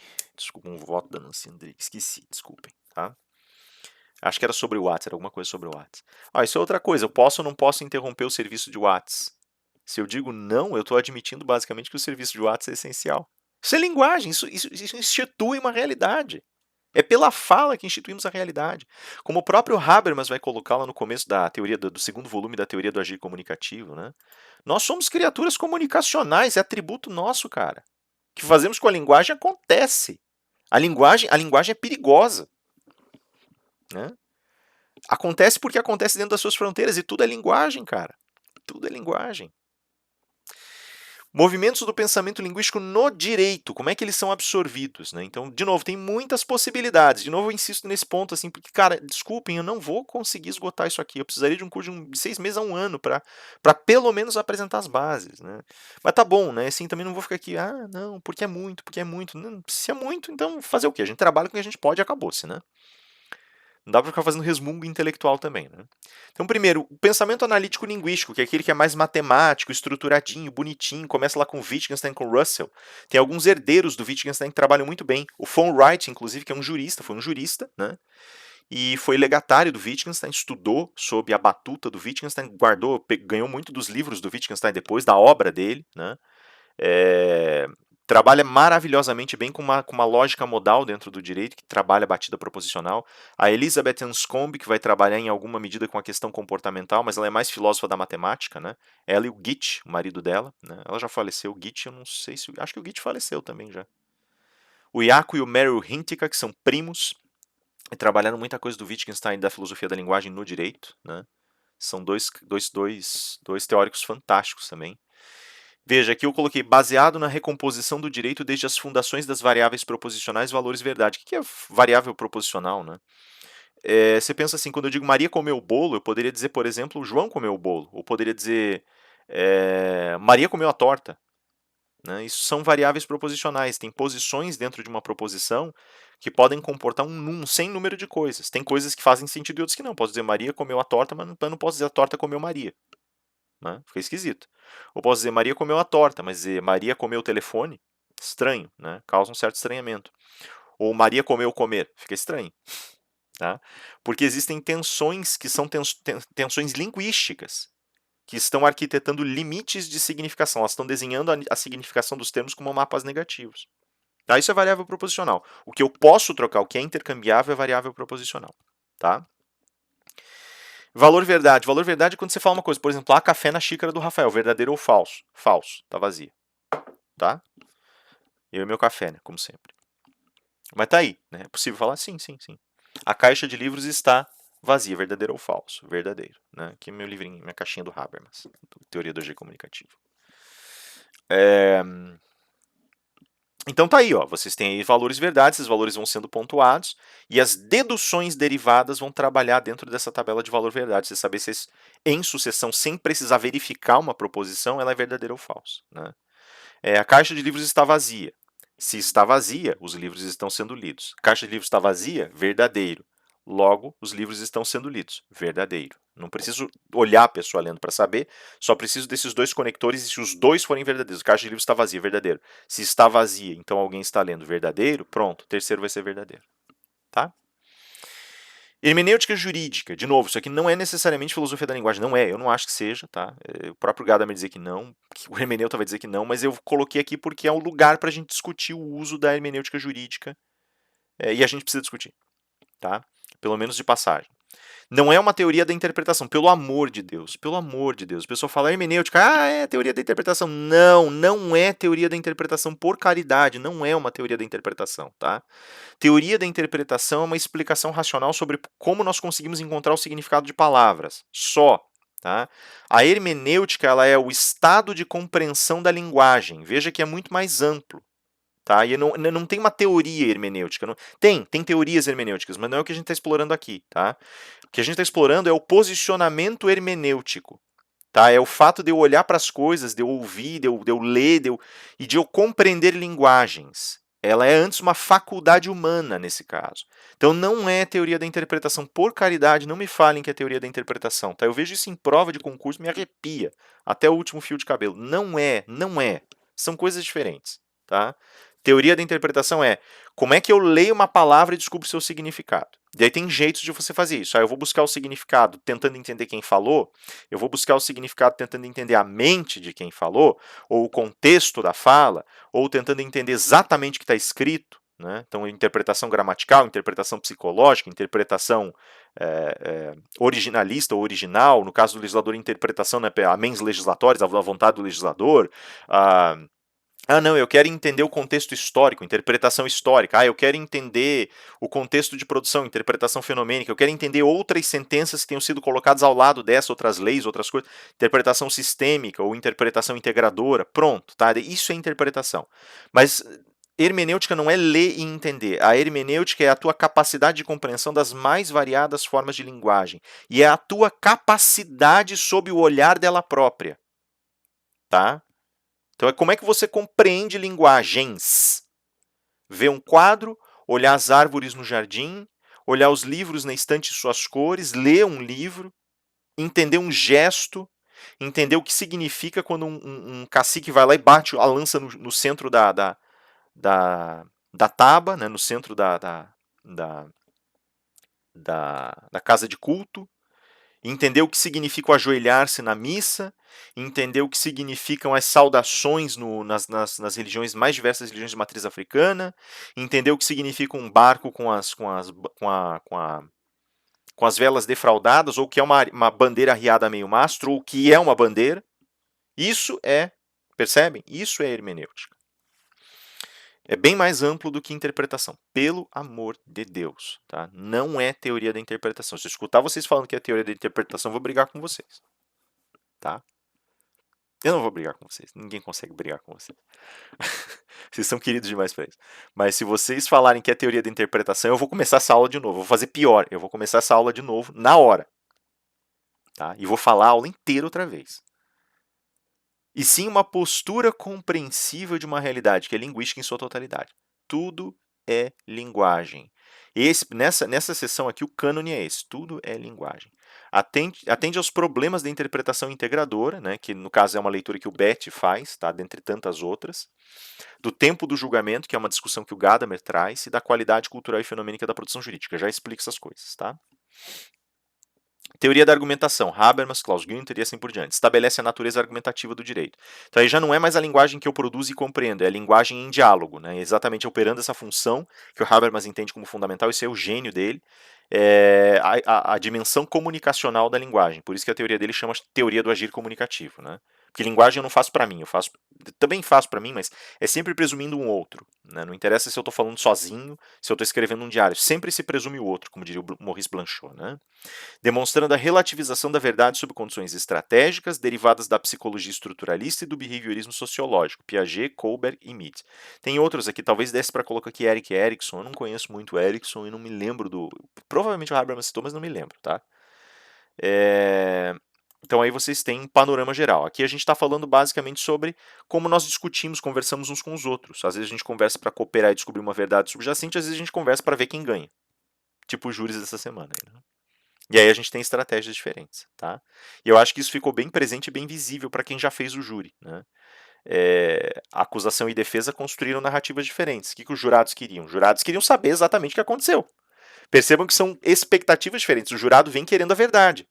Então o jurado quer, olha, cooperem para que eu consiga, vamos todos cooperar para que a gente consiga estruturar a verdade. A acusação e defesa não, elas querem ganhar. Então elas vão, não é que elas vão mentir, tá? Não é isso. Não se trata disso. Trata-se de enfatizar certas coisas. Vejam como vocês enfatizaram de forma diferente essas provas. Para isso serve essa atividade, tá? Entre outras coisas, né? Pensamento linguístico analítico. Então, só para a gente fazer o panorama, não vou me deter muito nesse. Esse aqui é um dos que é mais encruado para trabalhar no direito. Para mim é o que mais traz resultado, para ser bem sincero. É o que está mais próximo dos lógicos jurídicos, mas é um dos que é menos utilizado, porque ele dá menos liberdade de movimentação e menos maleabilidade. Tá? Então fiquem atentos agora, porque é isso aqui que me interessa mais na matéria. Então eu vou cobrar uma questão desse troço aqui na prova e provavelmente vai ser de um desses três movimentos. Tá? Então, proximidade com matemática e filosofia da mente. Isso aqui é o óbvio e o ululante, né? Aquilo que a gente já viu antes, né? Por que proximidade com a matemática? Porque as lógicas proposicionais e matemática já são, por natureza, muito próximas. Né? Elas estão, a matemática ela não deixa de ser uma... Ela é uma teoria das relações, em certa medida. Né? Ela mostra grandezas em relação a outras grandezas, e mostra como essas relações se costuram. E a proposição é isso. Ela coloca elementos linguísticos em relação. Então existem lógicas muito próximas, é que elas não coincidem necessariamente pela naturalidade da produção da linguagem, mas elas são muito próximas. Né? Maria comeu o bolo, Maria comeu a torta, né? João comeu a torta, são relações. Né? Quem comeu o quê? Né? Maria abriu o guarda-chuva, João abriu o guarda-chuva, Maria abriu o guarda-chuva, João abriu a sombrinha. As variáveis elas estão encaixando elementos, mas tem uma relação ali, abrir, comer, percebe? Mudar, fazer, gravar, são relações. Essas relações são funções, como funções matemáticas, elas estão dando comportamentos diferentes. Entre fazer, comer, abrir e gravar, coisas muito distintas. Por que são distintas, né? Eu posso dizer assim, Rafael gravou a aula. Faz sentido dizer Rafael gravou o bolo? Talvez em determinada medida, mas o termo gravar tem um significado diferente. Já estou elastecendo a função tanto quanto possível, né, na distância. Né? Tem uma outra questão que é a seguinte: quando eu falo, eu produzo uma imagem mental do dito. Então, se eu digo o homem subiu a escada, vocês vão pensar num homem, numa escada e no movimento de subir. Isso é uma imagem que é mentalmente criada. Então, a linguagem ela tem um acionamento mental e ela traduz certos acionamentos mentais, que também são linguagem, tá? Não, basta dizer. Mas, por isso ela tem uma proximidade, isso que eu chamei de teoria das figurações ali do Wittgenstein. Ela cria uma figuração mental. E essa figuração mental está ligada àquilo que pode ser extraído dessa linguagem e permite ao indivíduo que compreende criar novas linguagens sobre. Quando eu digo o homem subiu a escada, a título de exemplo, né, tem coisas que vocês podem dizer. Né? Vocês provavelmente vão dizer assim, se eu perguntar o que vocês podem dizer a respeito disso, vocês, não, que alguém subiu uma escada, um cara subiu uma escada. Beleza, né? Mas vocês podem me dizer que homem era esse, que idade tinha? Não, você não disse. Vocês podem me dizer que como era essa escada, se ela era uma escada de pintor, se ela era uma escada de concreto, se ela era uma escada espinha de peixe, aquelas escadas que tem vão embaixo. Né? Se eu disser, por exemplo, a mulher de saia subiu a escada espinha de peixe, vocês podem tirar uma conclusão imediata disso. Ruim para ela, porque as escadas espinha de peixe deixam você ver a pessoa por baixo. Né? Uma das queixas da irmã do Wittgenstein para ele. O Wittgenstein projetou uma casa para ela. E, cara, isso na primeira metade do 20, né? E ela gostava muito de receber pessoas e ele colocou uma escada espinha de peixe, né? Com degrau, só que com vãos. Aí ela falou assim: escuta, você é maluco? Se eu for subir essa escada, as pessoas que estão embaixo da escada vão ver debaixo da minha saia. Aí ele falando muito simplesmente: não use saias. Fala, como é que eu não vou usar saia se eu recebo pessoas aqui? Né? Eu tô trajada para uma festa com saia e recebo pessoas aqui. Isso não faz sentido. Né? Ou, por exemplo, né, quando ela falou, nas portas da casa, ele não colocou maçanetas, ele colocou buracos puxadores, né, que a gente chamaria de puxadores hoje. Buracos. Você vai lá, põe a mão e puxa. Falou, tá, e se eu quiser me trocar no meu quarto, a pessoa pode enfiar a cara no puxador e me ver trocando lá dentro? Né? O que ele estava fazendo com isso? Ele estava torcendo os conceitos, atingindo os limites da função. Né? E ela começou a explicar os contrapontos nesse sentido para ele. Então veja, existem figurações. Se eu falar em maçaneta, se eu falar em porta, provavelmente vocês vão pensar em maçanetas, não necessariamente em puxadores. Por quê? Porque essas convenções estruturais elas determinam outras questões que aparecem. Né? A porta não tem apenas a função de fechar um cômodo, ela tem também a função de interromper a passagem e interromper a visão. Isso tudo é linguagem. Então tá aí, ó. Então se eu falo a mulher sobe a escada, a mulher de saia sobe a escada espinha de peixe, vocês não precisam repetir simplesmente a informação. Vocês sabem como é a escada, sabem como é a mulher, como ela está trajada pelo menos em determinada medida e sabem do incidente que pode acontecer. Vocês podem chegar a uma conclusão agora em cima da proposição que eu construí. Percebe? Nem todas as proposições vão permitir isso. Algumas vão ter imagens mentais tão vagas que as consequências não vão necessariamente aparecer. Então tem muita ligação com a... Cara, tem muito mais do que isso, mas aqui só para demonstrar uma possível ligação com a filosofia da mente, tá? E como nós construímos figurações mentais, quais são os acionamentos, por que tem certos acionamentos típicos e outros que não são, de onde isso vem, por aí vai, né? Estabelece a tabela de valor verdade como fundamento de formulação de proposições normativas. Aquela tabelinha que eu acabei de explicar vira uma espécie de padrão para a construção lógica nesse modelo de pensamento. Né? Então, isso também permite a gente definir com maior clareza os raciocínios que estimulam e incentivam a construção da norma jurídica. Analisa a transição para a qualidade imperativa da norma. Então, basicamente, toda norma tem uma proposição normativa que lhe corresponde. A proposição normativa explica o seu conteúdo, a norma dá o comando. Se eu digo para vocês, por exemplo, falo para vocês, por exemplo, que são proibidas doações na cidade, doações de alimentos na cidade de Curitiba sem autorização da prefeitura, né, sem autorização prévia da prefeitura, isso mostra que existem doações de alimentos, que essas doações de alimentos são feitas evidentemente para pessoas carentes, que essas doações podem ser feitas dentro dos limites da cidade de Curitiba, só que todas as vezes que elas forem feitas, e aí vem o comando, você tem que pedir autorização antes. É proibido fazer sem autorização, percebem? Então eu tenho que explicar o que é a doação de alimentos, né? Tá, mas se eu dou um picolé para uma pessoa, isso é uma doação de alimento? Ou se eu dou um prato de comida, é uma doação de alimento? Isso tudo está definido na proposição normativa, desde a proposição normativa. Tá? Voltem lá no Bobbio, e agora talvez fique mais claro, quando a gente falou sobre descrições, prescrições, né, e expressões. Descrição, proposição normativa. Prescrição, comando imperativo da norma. Parte da variedade de considerações mentais diante do comando. Então, o que significa isso? Variedade de considerações mentais diante do comando.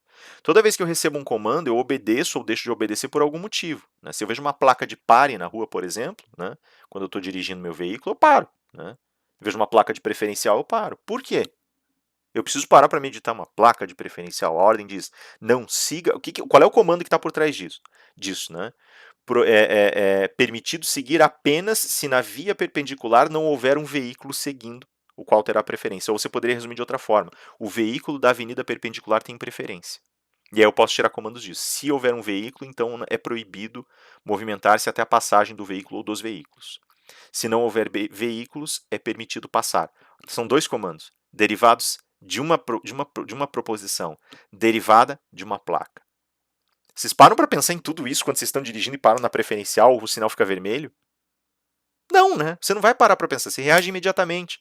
Isso tem um conector, porque você está saltando linguagens aí. Você está fazendo saltos linguísticos. Você vê o sinal vermelho, para. Você vê a preferencial, para. Olha, atravessa. Percebem?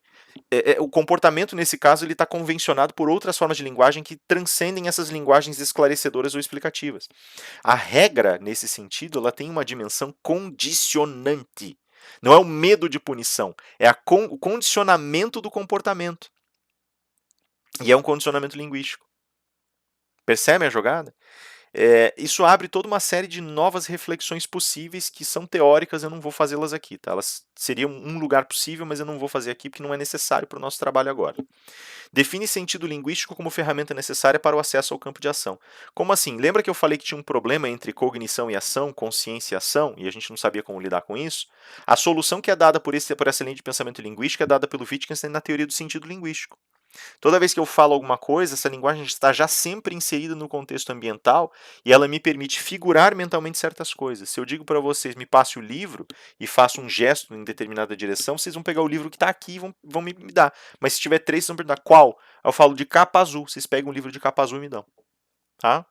Se eu falo tijolo numa construção, alguém provavelmente vai querer me dar um tijolo para montar um muro, se eu estiver montando um muro, evidentemente. Se eu falo tijolo no meu escritório, por exemplo, você pode dizer, se eu digo tijolo, aí você fala isso aqui, porque é uma palavra figurada para o livro, mas vocês compreendem. Percebem?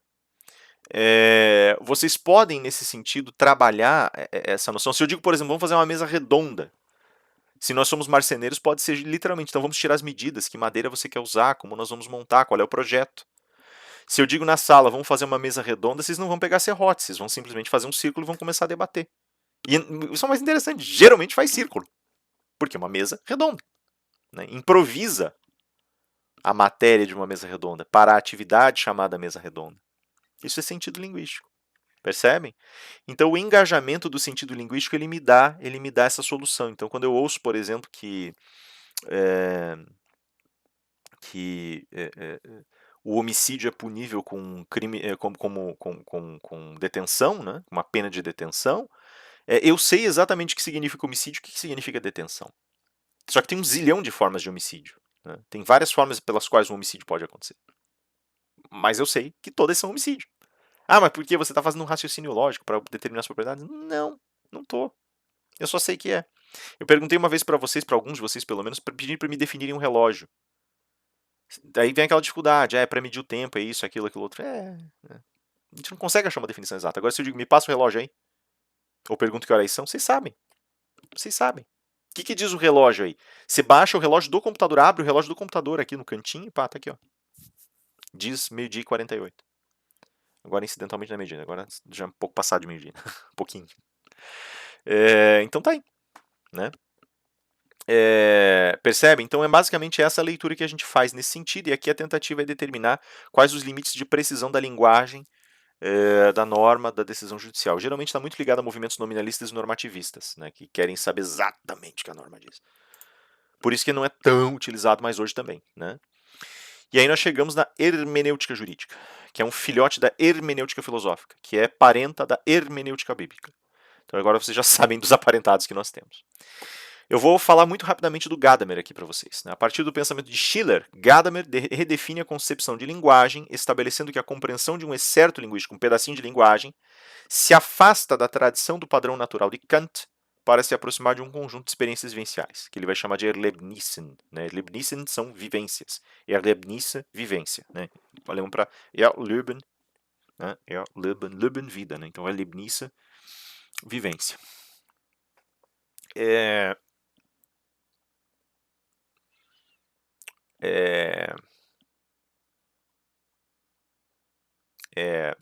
Eu tenho um monte de coisa para falar agora, por isso que eu estou nesse estado de paralisia aqui. Ó. Então, assim, só para contar muito rapidamente, o Schiller, ele era um esteta, ele trabalhava com teatro. Um dia, isso no 19, né? Um dia, falaram assim, ó, Schiller, você vem dar aula para nós aqui de estética, de filosofia da arte, né? Ele, eu vou dar aula disso, nunca dei aula desse troço. Falei, tá, vamos lá então, né? Vai dar para as turmas de teatro essa aula, ele, tá bom. E ele escreve pro Goethe, 18, perdão, né? Escreve pro Goethe, não 18, início de 19. Fala, Goethe, eu tô desesperado. Tem que dar aula. Vê, né? Aí a gente fala assim, ah, não, porque as pessoas, o Goethe, o Schiller, o Kant, cara, tudo gente. Né? Tô em pânico, cara. Tem que dar aula desse troço, nunca dei. E o Goethe escreve pra ele e fala assim, ó, tem um cara aí, um novato aí, ó. Chegou agora, né? O novato tinha 57 anos quando começou a escrever filosofia, né? Só entendam isso, né? Um livro novo aí de um cara bem bom, chamado Crítica da Razão Pura, de um cara chamado Immanuel Kant. Eu li o troço, gostei. Eu acho que se dá uma olhadinha lá, que eu acho que você vai achar coisas legais. Ele falou, tá bom, vamos lá, né, cara? Eu preciso ver, eu preciso montar a aula, não sei como fazer isso. Daí ele foi lá olhar o livro e se encantou com a ideia. Começou a ler as críticas do Kant, começou a ler o que saía e falou, putz, esse cara tem alguma coisa, e tem bala na agulha esse sujeito. E ele começou a pensar, ele falou, só que ele não é muito ligado em teatro, ele não é muito ligado, ele não é muito da arte pelo jeito esse cara, né? Porque ele fala umas coisas interessantes, mas ele não tá muito ligado. Pro Kant, todas as coisas, quando a gente lida principalmente com questão de estética e linguagem, moral, o Kant entende que existe padrão.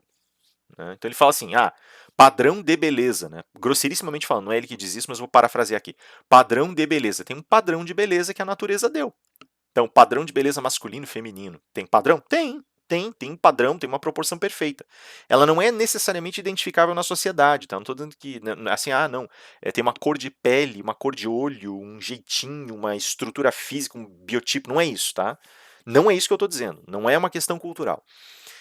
Mas vai aparecendo na cultura. Às vezes as pessoas falam, nossa, que traço bonito, nossa, que expressão bonita, que fisionomia bonita, né? E aí ali a pessoa, putz, aí tem alguma coisa desse tal padrão de beleza. Né? Como as estrelas são bonitas no céu, para citar Platão, né? Kant diria assim, claro, né, as estrelas são bonitas porque existe, como o próprio Platão dizia, uma proporção matemática que está por trás delas aí e tal. Nossa, que fachada de prédio bonitas, talvez siga a proporção áurea. Então a gente vai descobrindo aos poucos que existe um padrão que a natureza deu e por isso esse padrão nós chamamos de belo. Agora, se a gente vai aderir a esse padrão ou não, isso é uma outra história. Pode ser que tenha um agrado, que ele gere agrado na gente ou não. Aí é outra história, isso é subjetivo. Né? Mas isso grosserissimamente falando, isso é um diálogo para outra hora. E o Schiller lê esse troço e fala, olha, eu até entendo que o cara tá falando sobre beleza, mas não é tão simples assim, cara. Né? A gente pode achar pessoas bonitas, mas vai discordar sobre a beleza delas. E o Schiller fala assim, não é uma questão subjetiva sobre um padrão de beleza objetivo. É tudo subjetivo e desrespeito, e eu estou interessado nessa subjetividade. Por que uns gostam e outros não? Isso o Kant não explica. Nem está interessado em explicar, né? E ele fala assim, cara, você sabe que eu acho que na realidade essa questão de beleza e tal, a atração que a gente sente pelas coisas, por pessoas, por cenários, por poemas, por ideias, eu acho que tudo isso na realidade vem da carga que a gente traz. Ele fala, tem gente que. Ele fala, no teatro, por exemplo, tem gente que entra lá para assistir o mesmo espetáculo, cara. Tem gente que diz que espetáculo maravilhoso, tem gente que diz que espetáculo horrível. E ele fala, por que isso? Porque tem gente que se alinha melhor com o espetáculo, ou se alinha de uma maneira mais profunda com o espetáculo, por conta das experiências que trouxe de fora. E tá levando outras para fora com base nessas que já tinha. Quem veio com experiências muito distintas talvez se desagrade e saia pensando assim, eu não quero levar nada disso aqui para mim. Ou levo, mas leva uma coisa que não é tão boa, ou que vai demorar para se encaixar. E ele fala isso tudo, e aí que está o termo. Ele fala isso tudo depende, na realidade, de um estado continuado de vivências que as pessoas trazem para dentro do teatro. E não é diferente nas outras esferas. O Gadamer lê isso nas primeiras 120 páginas do texto dele, lá do Verdade e Método, ele vai dizer, é isso, no fundo é isso. né? O padrão de beleza do Kant ele é superado dessa forma. Agora a gente começa a trabalhar com essa ideia de vivências, né? E essas vivências, elas permitem a cada indivíduo acessar uma determinada experiência linguística de um jeito diferente, né? Pode ser a mesma experiência para várias pessoas. Tem gente que ama e tem gente que odeia. Ó, só vocês olharem isso aqui, cara. Eu amo filosofia da linguagem, eu amo Wittgenstein. Tem gente que lê o Wittgenstein e fala, meu Deus, que coisa horrorosa. Não dá para entender. Né? Por quê? Porque são outras experiências, vem de um outro lugar. Tem gente que fala, Wittgenstein é confuso. Não acha ruim, mas acha confuso. Né? Tipo, ele não faz sentido. Ele tem uma batida meio irracionalista em alguns pedaços da obra dele. Eu gosto de racionalismo. Né? Então daí tem gente que não. Pronto, acabou. Né? Eu gosto de metafísica, tem gente que odeia. Cara, eu gosto do teatro do absurdo, né? Eu gosto do Beckett, eu gosto. Tem gente que odeia. Né? Por que isso? Porque são experiências de vida diferentes, né? Eu gosto dessa bagunça caótica do pensamento, né? Eu gosto desse estado caótico do pensamento. Tem gente que não consegue conviver com isso, que acha isso inútil, que acha isso pouco contraproducente, que acha isso um exercício de futilidades, que não vê nisso criatividade. Eu vejo. Por quê? São experiências diferentes. Cada indivíduo oferece preconcepções, né, pré-conceitos, não preconceito no uso da gente, mas pré-conceito, né, constitutivas da linguagem que busca compreender, reconstituindo-se no texto e reconstruindo o texto no âmago de si. Por isso, se dois caras sentarem para ler Grande Sertão Veredas, vão ver coisas completamente diferentes. Se duas pessoas sentarem para ler, eu gosto muito disso, né? Assim, tem um amigo que ele é formado em letras, ele é escritor, né? Ele fala assim, cara, é, é muito relativo você falar sobre grandes autores. Tem autores que são marcos. Aí você olha, tem gente que ama e tem gente que odeia. Ele fala, por exemplo, José de Alencar. Tem gente que ama José de Alencar sem hora. Eu prefiro Lucila. Por quê? Porque ele acha que a experiência é mais interessante, mais viva. Né? Porque ele tem afeição a outros temas. Né? Porque ele tem afeição a outro tipo de literatura. E assim vai. Cada um tem um jeito de olhar para essas linguagens do mundo. Tem gente que gosta de uma obra literária ou de uma obra pictórica, uma pintura. Tem gente que não gosta. Né? Mas a grande questão é que quando você olha e contempla esses objetos de arte, você está constituindo eles com o teu olhar. Eles não estão prontos, né? Eles são, na realidade, produto de um processo de observação, contemplação e apreciação. A obra escrita ela não está pronta, você está trazendo experiências novas, que eram impossíveis para o autor, por exemplo. Né? Você vai ler hoje Euclides da Cunha, Guimarães Rosa, sei lá. Né? Era impossível para eles pensarem as relações que nós travamos hoje. Né? Você vai, por exemplo, pensar de Adorim na linguagem original e de Adorim na linguagem de hoje. Na linguagem original, de Adorim existir como existia, então uma mulher disfarçada de um homem, e aí né, o capitão do grupo de cangaceiros se apaixona por Diadorim, mas não pode admitir porque é homem. Isso não é uma coisa que seja. Ela não tem o mesmo impacto social que já teve. Né? Hoje nós temos um olhar diferente. Aliás, Diadorim pode deixar de ser, por exemplo, o núcleo de um dilema amoroso e pode se tornar uma representação simbólica de novos olhares sobre as relações afetivas, sobre as relações humanas. Pode se tornar um símbolo. Percebem? É uma dimensão diferente. Né? Literatura orwelliana, por exemplo, 1984, né? Na época era uma coisa assim tal. Ela foi ressignificada pela propaganda da Apple, né? Que dizia lá pelas tantas para que 1900, da propaganda de 1984, dizendo para que 1984 não seja como 1984. Então tem uma atleta que entra na sala e quebra a teletela gigantesca lá que as pessoas estão assistindo. Como quer dizer, a Apple quer promover uma revolução. Vai ver essa Apple crítica de 1984 e a Apple de hoje, com os seus programas de conscientização social e os seus produtos revolucionários que só podem ser comprados pela camada mais rica da sociedade. Não estou querendo xingar quem tem a Apple, não é isso, tá? Nós todos precisamos de máquinas para trabalhar. Se você gosta da Apple, usa a Apple. Mas a Apple deixou de ser a empresa crítica que ela era há muito tempo. Né? Ou aquela questão. Percebe? Então, tudo isso são linguagens que vão sendo ressignificadas. No direito, né? O homem médio, né? O comportamento mediano. Comportamento mediano que depois vai ser repensado como comportamento de cautela, né? Como comportamento de cuidado, que são coisas diferentes, né? Cuidado e cautela. O dano moral, que depois vai ser repensado como dano estético, existencial, dano psicofísico, vai ser repensado em várias outras categorias que transcendem o limiar do dano moral. Né? Por aí vai. Tem um monte de coisas que a gente repensa, tá? De novo, não levem a mal as coisas que eu estou dizendo. Eu preciso mostrar os contrastes. Eu não estou fazendo juízo das posições. Eu estou simplesmente dizendo que muda. Pronto, tá? Então não fiquem, eu não estou fazendo mau juízo de, só estou dizendo que há transformações. Eu não estou fazendo juízo moral. Filosofia da linguagem, hermenêutica, não é para fazer juízo moral. É só para mostrar transições. Juízo moral é outro lugar, tá? Busca ao mesmo tempo superar seus arranjos existenciais pessoais, saltando de um círculo hermenêutico para o próximo. Como eu faço as minhas reflexões a partir das coisas que eu conheço, eu tenho limitações. Minhas limitações constroem aquilo que é chamado de círculo hermenêutico. Eu estou preso no meu círculo hermenêutico. Rafael está preso nas literaturas idealistas dele, ele está preso nos flanares ideais de Goethe, está preso naquele idealismo do herói vilão, está preso numa dicotomia moral muito sincera, está preso na sua religiosidade. Sim, sim, claro. Admito. Não estou preso porque quero. Não quero ficar preso. Eu quero expandir meus horizontes. Sem perder meus princípios. E esse é o dilema. E isso faz com que nós fiquemos presos. Presos aos nossos gostos. Presos às nossas percepções de mundo. Nosso trabalho enquanto hermeneutas, e todos somos hermeneutas, pesquisadores da compreensão, né, com constante busca por compreensão, é ampliar os nossos horizontes. Saltar para novos círculos hermenêuticos. Para novos lugares de compreensão. Né? As filosofias da alteridade, por exemplo, tem uma rota para isso. Busque o olhar do outro. Tá? Determina a necessidade de um tempo hermenêutico de reflexão que se põe profundamente ao tempo da decisão. Torna, com isso, toda decisão precária. Ou seja, como eu nunca tenho compreensão completa, eu sempre preso um círculo hermenêutico, toda decisão que eu tomar ela vai ser dirigida e vai ser limitada. Tá?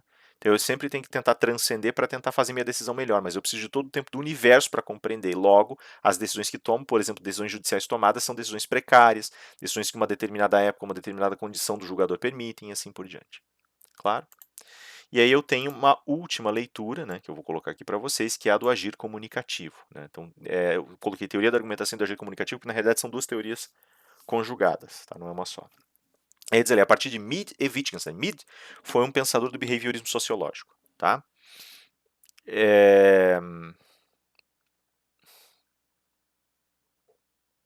Wittgenstein, pensador da filosofia da linguagem, né, que eu já comentei. Habermas, que foi pensador da Escola de Frankfurt, é pensador da Escola de Frankfurt.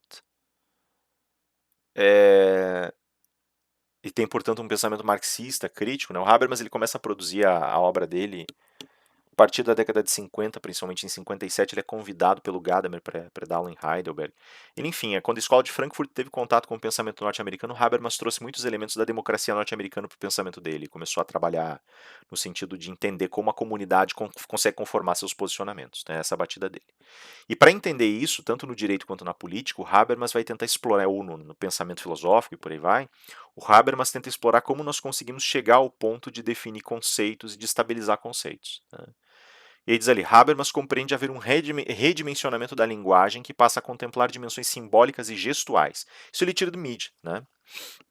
Então, assim, o que acontece? O Habermas ele diz assim, ó, quando Mead trabalha com a compreensão, com uma compreensão behaviorista da sociedade, passa a entender, em primeiro lugar, que não se pode falar simplesmente de uma linguagem falada. Né? Existem coleções de linguagens sobrepostas. E um primeiro momento disso, né, é refletido especificamente pela acoplagem simbólica dessas linguagens. Então, existe todo um ramo de compreensão simbólica. Então, por exemplo, né, quando um líder de uma tribo vai lá no meio da comunidade e joga a lança dele no chão, né, arremessa, não é bater, mas como eu tinha dito antes, né, mas arremessa a lança dele no chão, isso tem um significado. Quando ele pega em armas, quando ele vai alcançar a lança, isso tem um significado. Né? Significa guerra. Quando vocês se formam e usam a borla, né? Tem aquela borla, né, a beca, tal, isso tem um significado. Né? O próprio tem uma jogadinha assim, quando você entra para se formar, tem aquele rabicó da borla que você muda de lado. Teoricamente, você tem que mudar de lado depois que você pega teu diploma. Isso também tem um significado, isso é um símbolo. Né? É um gesto e um símbolo ao mesmo tempo. Né? Você encontrar, por exemplo, né, entrar numa sala e encontrar um tablado também tem uma relação simbólica.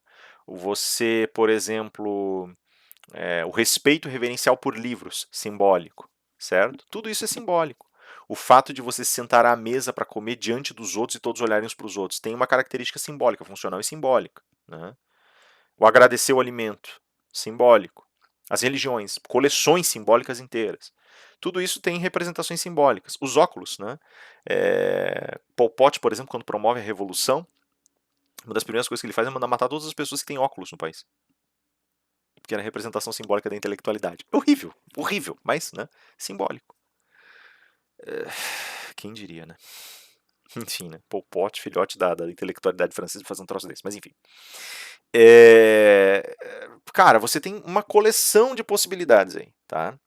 E além disso, então existe o simbólico e existe o gestual. Então, por exemplo, o Rafael fazendo assim, né? O Rafael apontando, o Rafael, né? Vocês quando conversam entre vocês, por exemplo, fazendo gestos, né? Tentando colocar ideias em determinadas posições, sinalizando para outras pessoas, buscando a aproximação física, o pegar de mãos, o abraço, o beijo, tudo isso também são linguagens, né? E elas transcendem os limites da linguagem formal e por isso já ajudam, já auxiliam na observação dessa transcensão, dessa travessia e superação do estado meramente racional de explicação, que o Habermas coloca e alinha ao redor da estrutura da obra do Max Weber, né? Com isso, todas as esferas de realidade. Veja, eu só coloquei ali que essa explicação é paralela ao sentido Wittgensteiniano, justamente porque o meu gesto ele completa o sentido linguístico também, né? Então, se eu explicar essa teoria do sentido e essa teoria da construção gestual dos símbolos, elas são teorias diferentes, mas elas estão correndo em paralelo, né? Com isso, todas as esferas de realidade são permeadas por linguagem e permitem uma tensão comunicacional. O objeto da linguagem é construído entre forças comunicantes. Então, a minha linguagem, agora, a linguagem não é mais ou menos como o filósofo analítico vai pensar aquela coisa. Ela não está inativa para ser analisada, nem mesmo a sua lógica está inativa para ser analisada. Não existe inatividade linguística. E não é como o trabalho do hermeneuta, que presume o outro, mas nunca vem ao encontro do outro. Né? O trabalho do hermeneuta ele é, por excelência, um trabalho solitário. Né? A teoria da comunicação é que vai entender um lugar para a compreensão dentro da comunicação e por isso vai demonstrar as influências constantes do universo comunicacional sobre a capacidade de compreensão. Né? Então, com isso, todas as esferas de realidade são permeadas pela linguagem, permitem uma tensão comunicacional, né? Justamente essa tensão comunicacional coloca a gente uns diante dos outros. A comunicação é capacitada, sobretudo, no campo comportamental, pelo consenso que se forma desde relações condicionantes e estruturantes da psique. Vocês me desculpem, eu vou ser mais rápido aqui nos conceitos, evidentemente, né? Tem muitos conceitos. Habermas é muito mais rico que isso, mas aqui só para demonstrar. O Habermas ele explora Piaget, explora Kohlberg, talvez, por isso que eu disse, talvez explore o Erikson, não tenho certeza, preciso olhar com mais cuidado. Mas ele explora Piaget e Kohlberg para explicar que a nossa construção moral é dada por educações, por formas de educação que sedimentam comportamentos através de forças condicionantes. Né?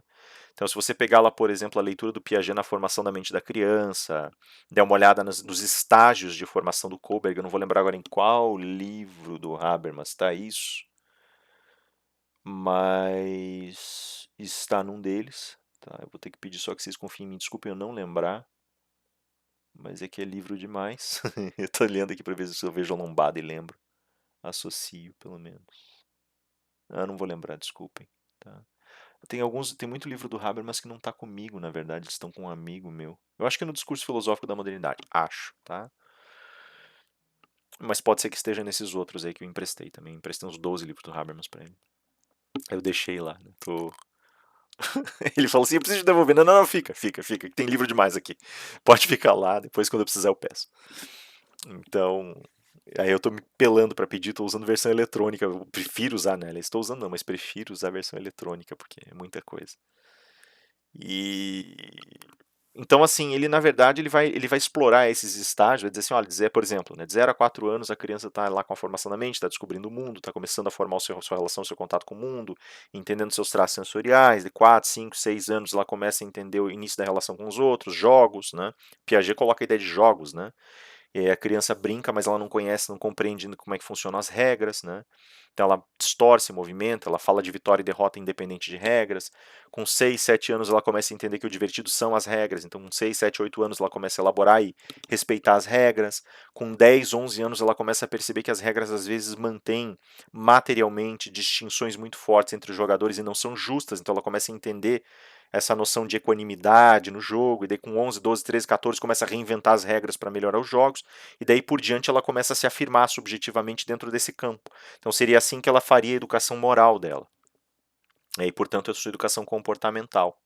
E o Habermas fala, olha, o conteúdo, né, a gente simplesmente trabalha desse jeito, é assim que a psique funciona, né? E aí o Habermas recolhe isso e fala, independentemente desses conteúdos, é assim que a gente vai estabelecendo o respeito a certas regras e o respeito a certos traços morais. E é isso que interessa para ele, né? Aí ele vai dizer justamente, a partir daí a gente começa a construir consensos sociais. Então a gente começa a construir na possibilidade comunicacional, na possibilidade de diálogo com respeito a regras, equanimidade. A gente tem princípios que estão sendo sedimentados e condicionados na nossa cabeça por conta de uma totalidade cultural que nos cerca. E aí a gente vai repetindo esses processos. Claro que tem situações que não envolvem consenso próprio. Tem temas que são temas de dissenso. E eles vão sendo sedimentados ao longo de muitos e muitos anos. E aí a linguagem vai permitindo essa sedimentação na medida em que os argumentos vão sendo colocados, sendo reposicionados, e argumentos em disputa vão ganhando espaço e vão se sedimentando como inquestionáveis.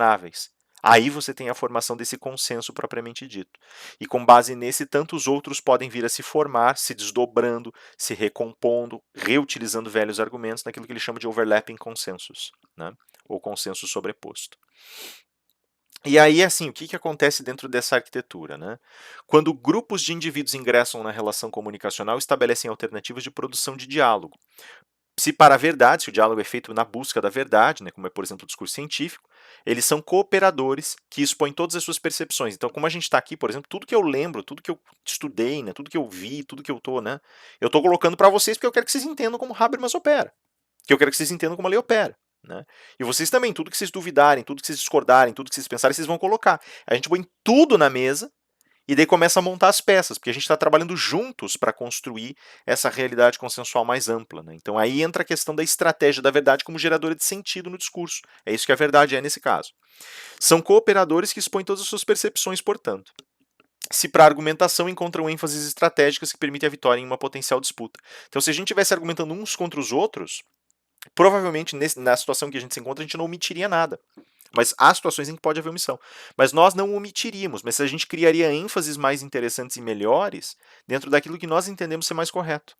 Isso pode acontecer. E o mais interessante, você virar a chave de um tipo de discurso, de um tipo de diálogo, de forma comunicacional para outra é muito rápido. Então, às vezes, você está fazendo uma coisa e de repente pode começar a fazer outra sem perceber, inclusive. Né? E esses mecanismos vão gerando, então, a possibilidade de formação estrutural do consenso. Então, são esses três elementos. Né? A formação moral através de forças condicionantes, né? Essa primeira estabilização cultural e linguística que gera consensos, e depois disso essas grandes forças, a busca da verdade e a busca dessa vitória argumentativa, que também tem tantas outras teorias ao seu redor, habermasianas ou não habermasianas. Né? Esses são os três grandes movimentos ou lances que eu tenho para explicar para vocês. A respeito desses últimos dois, verdade e argumentação, vejam, por exemplo, os júris que vocês fizeram essa semana. Eu já comentei e volto agora a insistir nesse ponto. Há uma diferença de lógicas dentro da própria estrutura do julgamento. Beleza, galera? É isso, esse vídeo ficou enorme. Eu peço desculpas por isso, mas eu não tinha como fazê-lo menor. Veja, do jeito que foi, eu já tive que correr tudo que eu pude para poder compilar essas teorias. Próximo e último vídeo vai ser sobre Alex, e daí eu já deixo a revisãozinha para vocês. Beleza, galera? Qualquer coisa vamos conversando, falem comigo.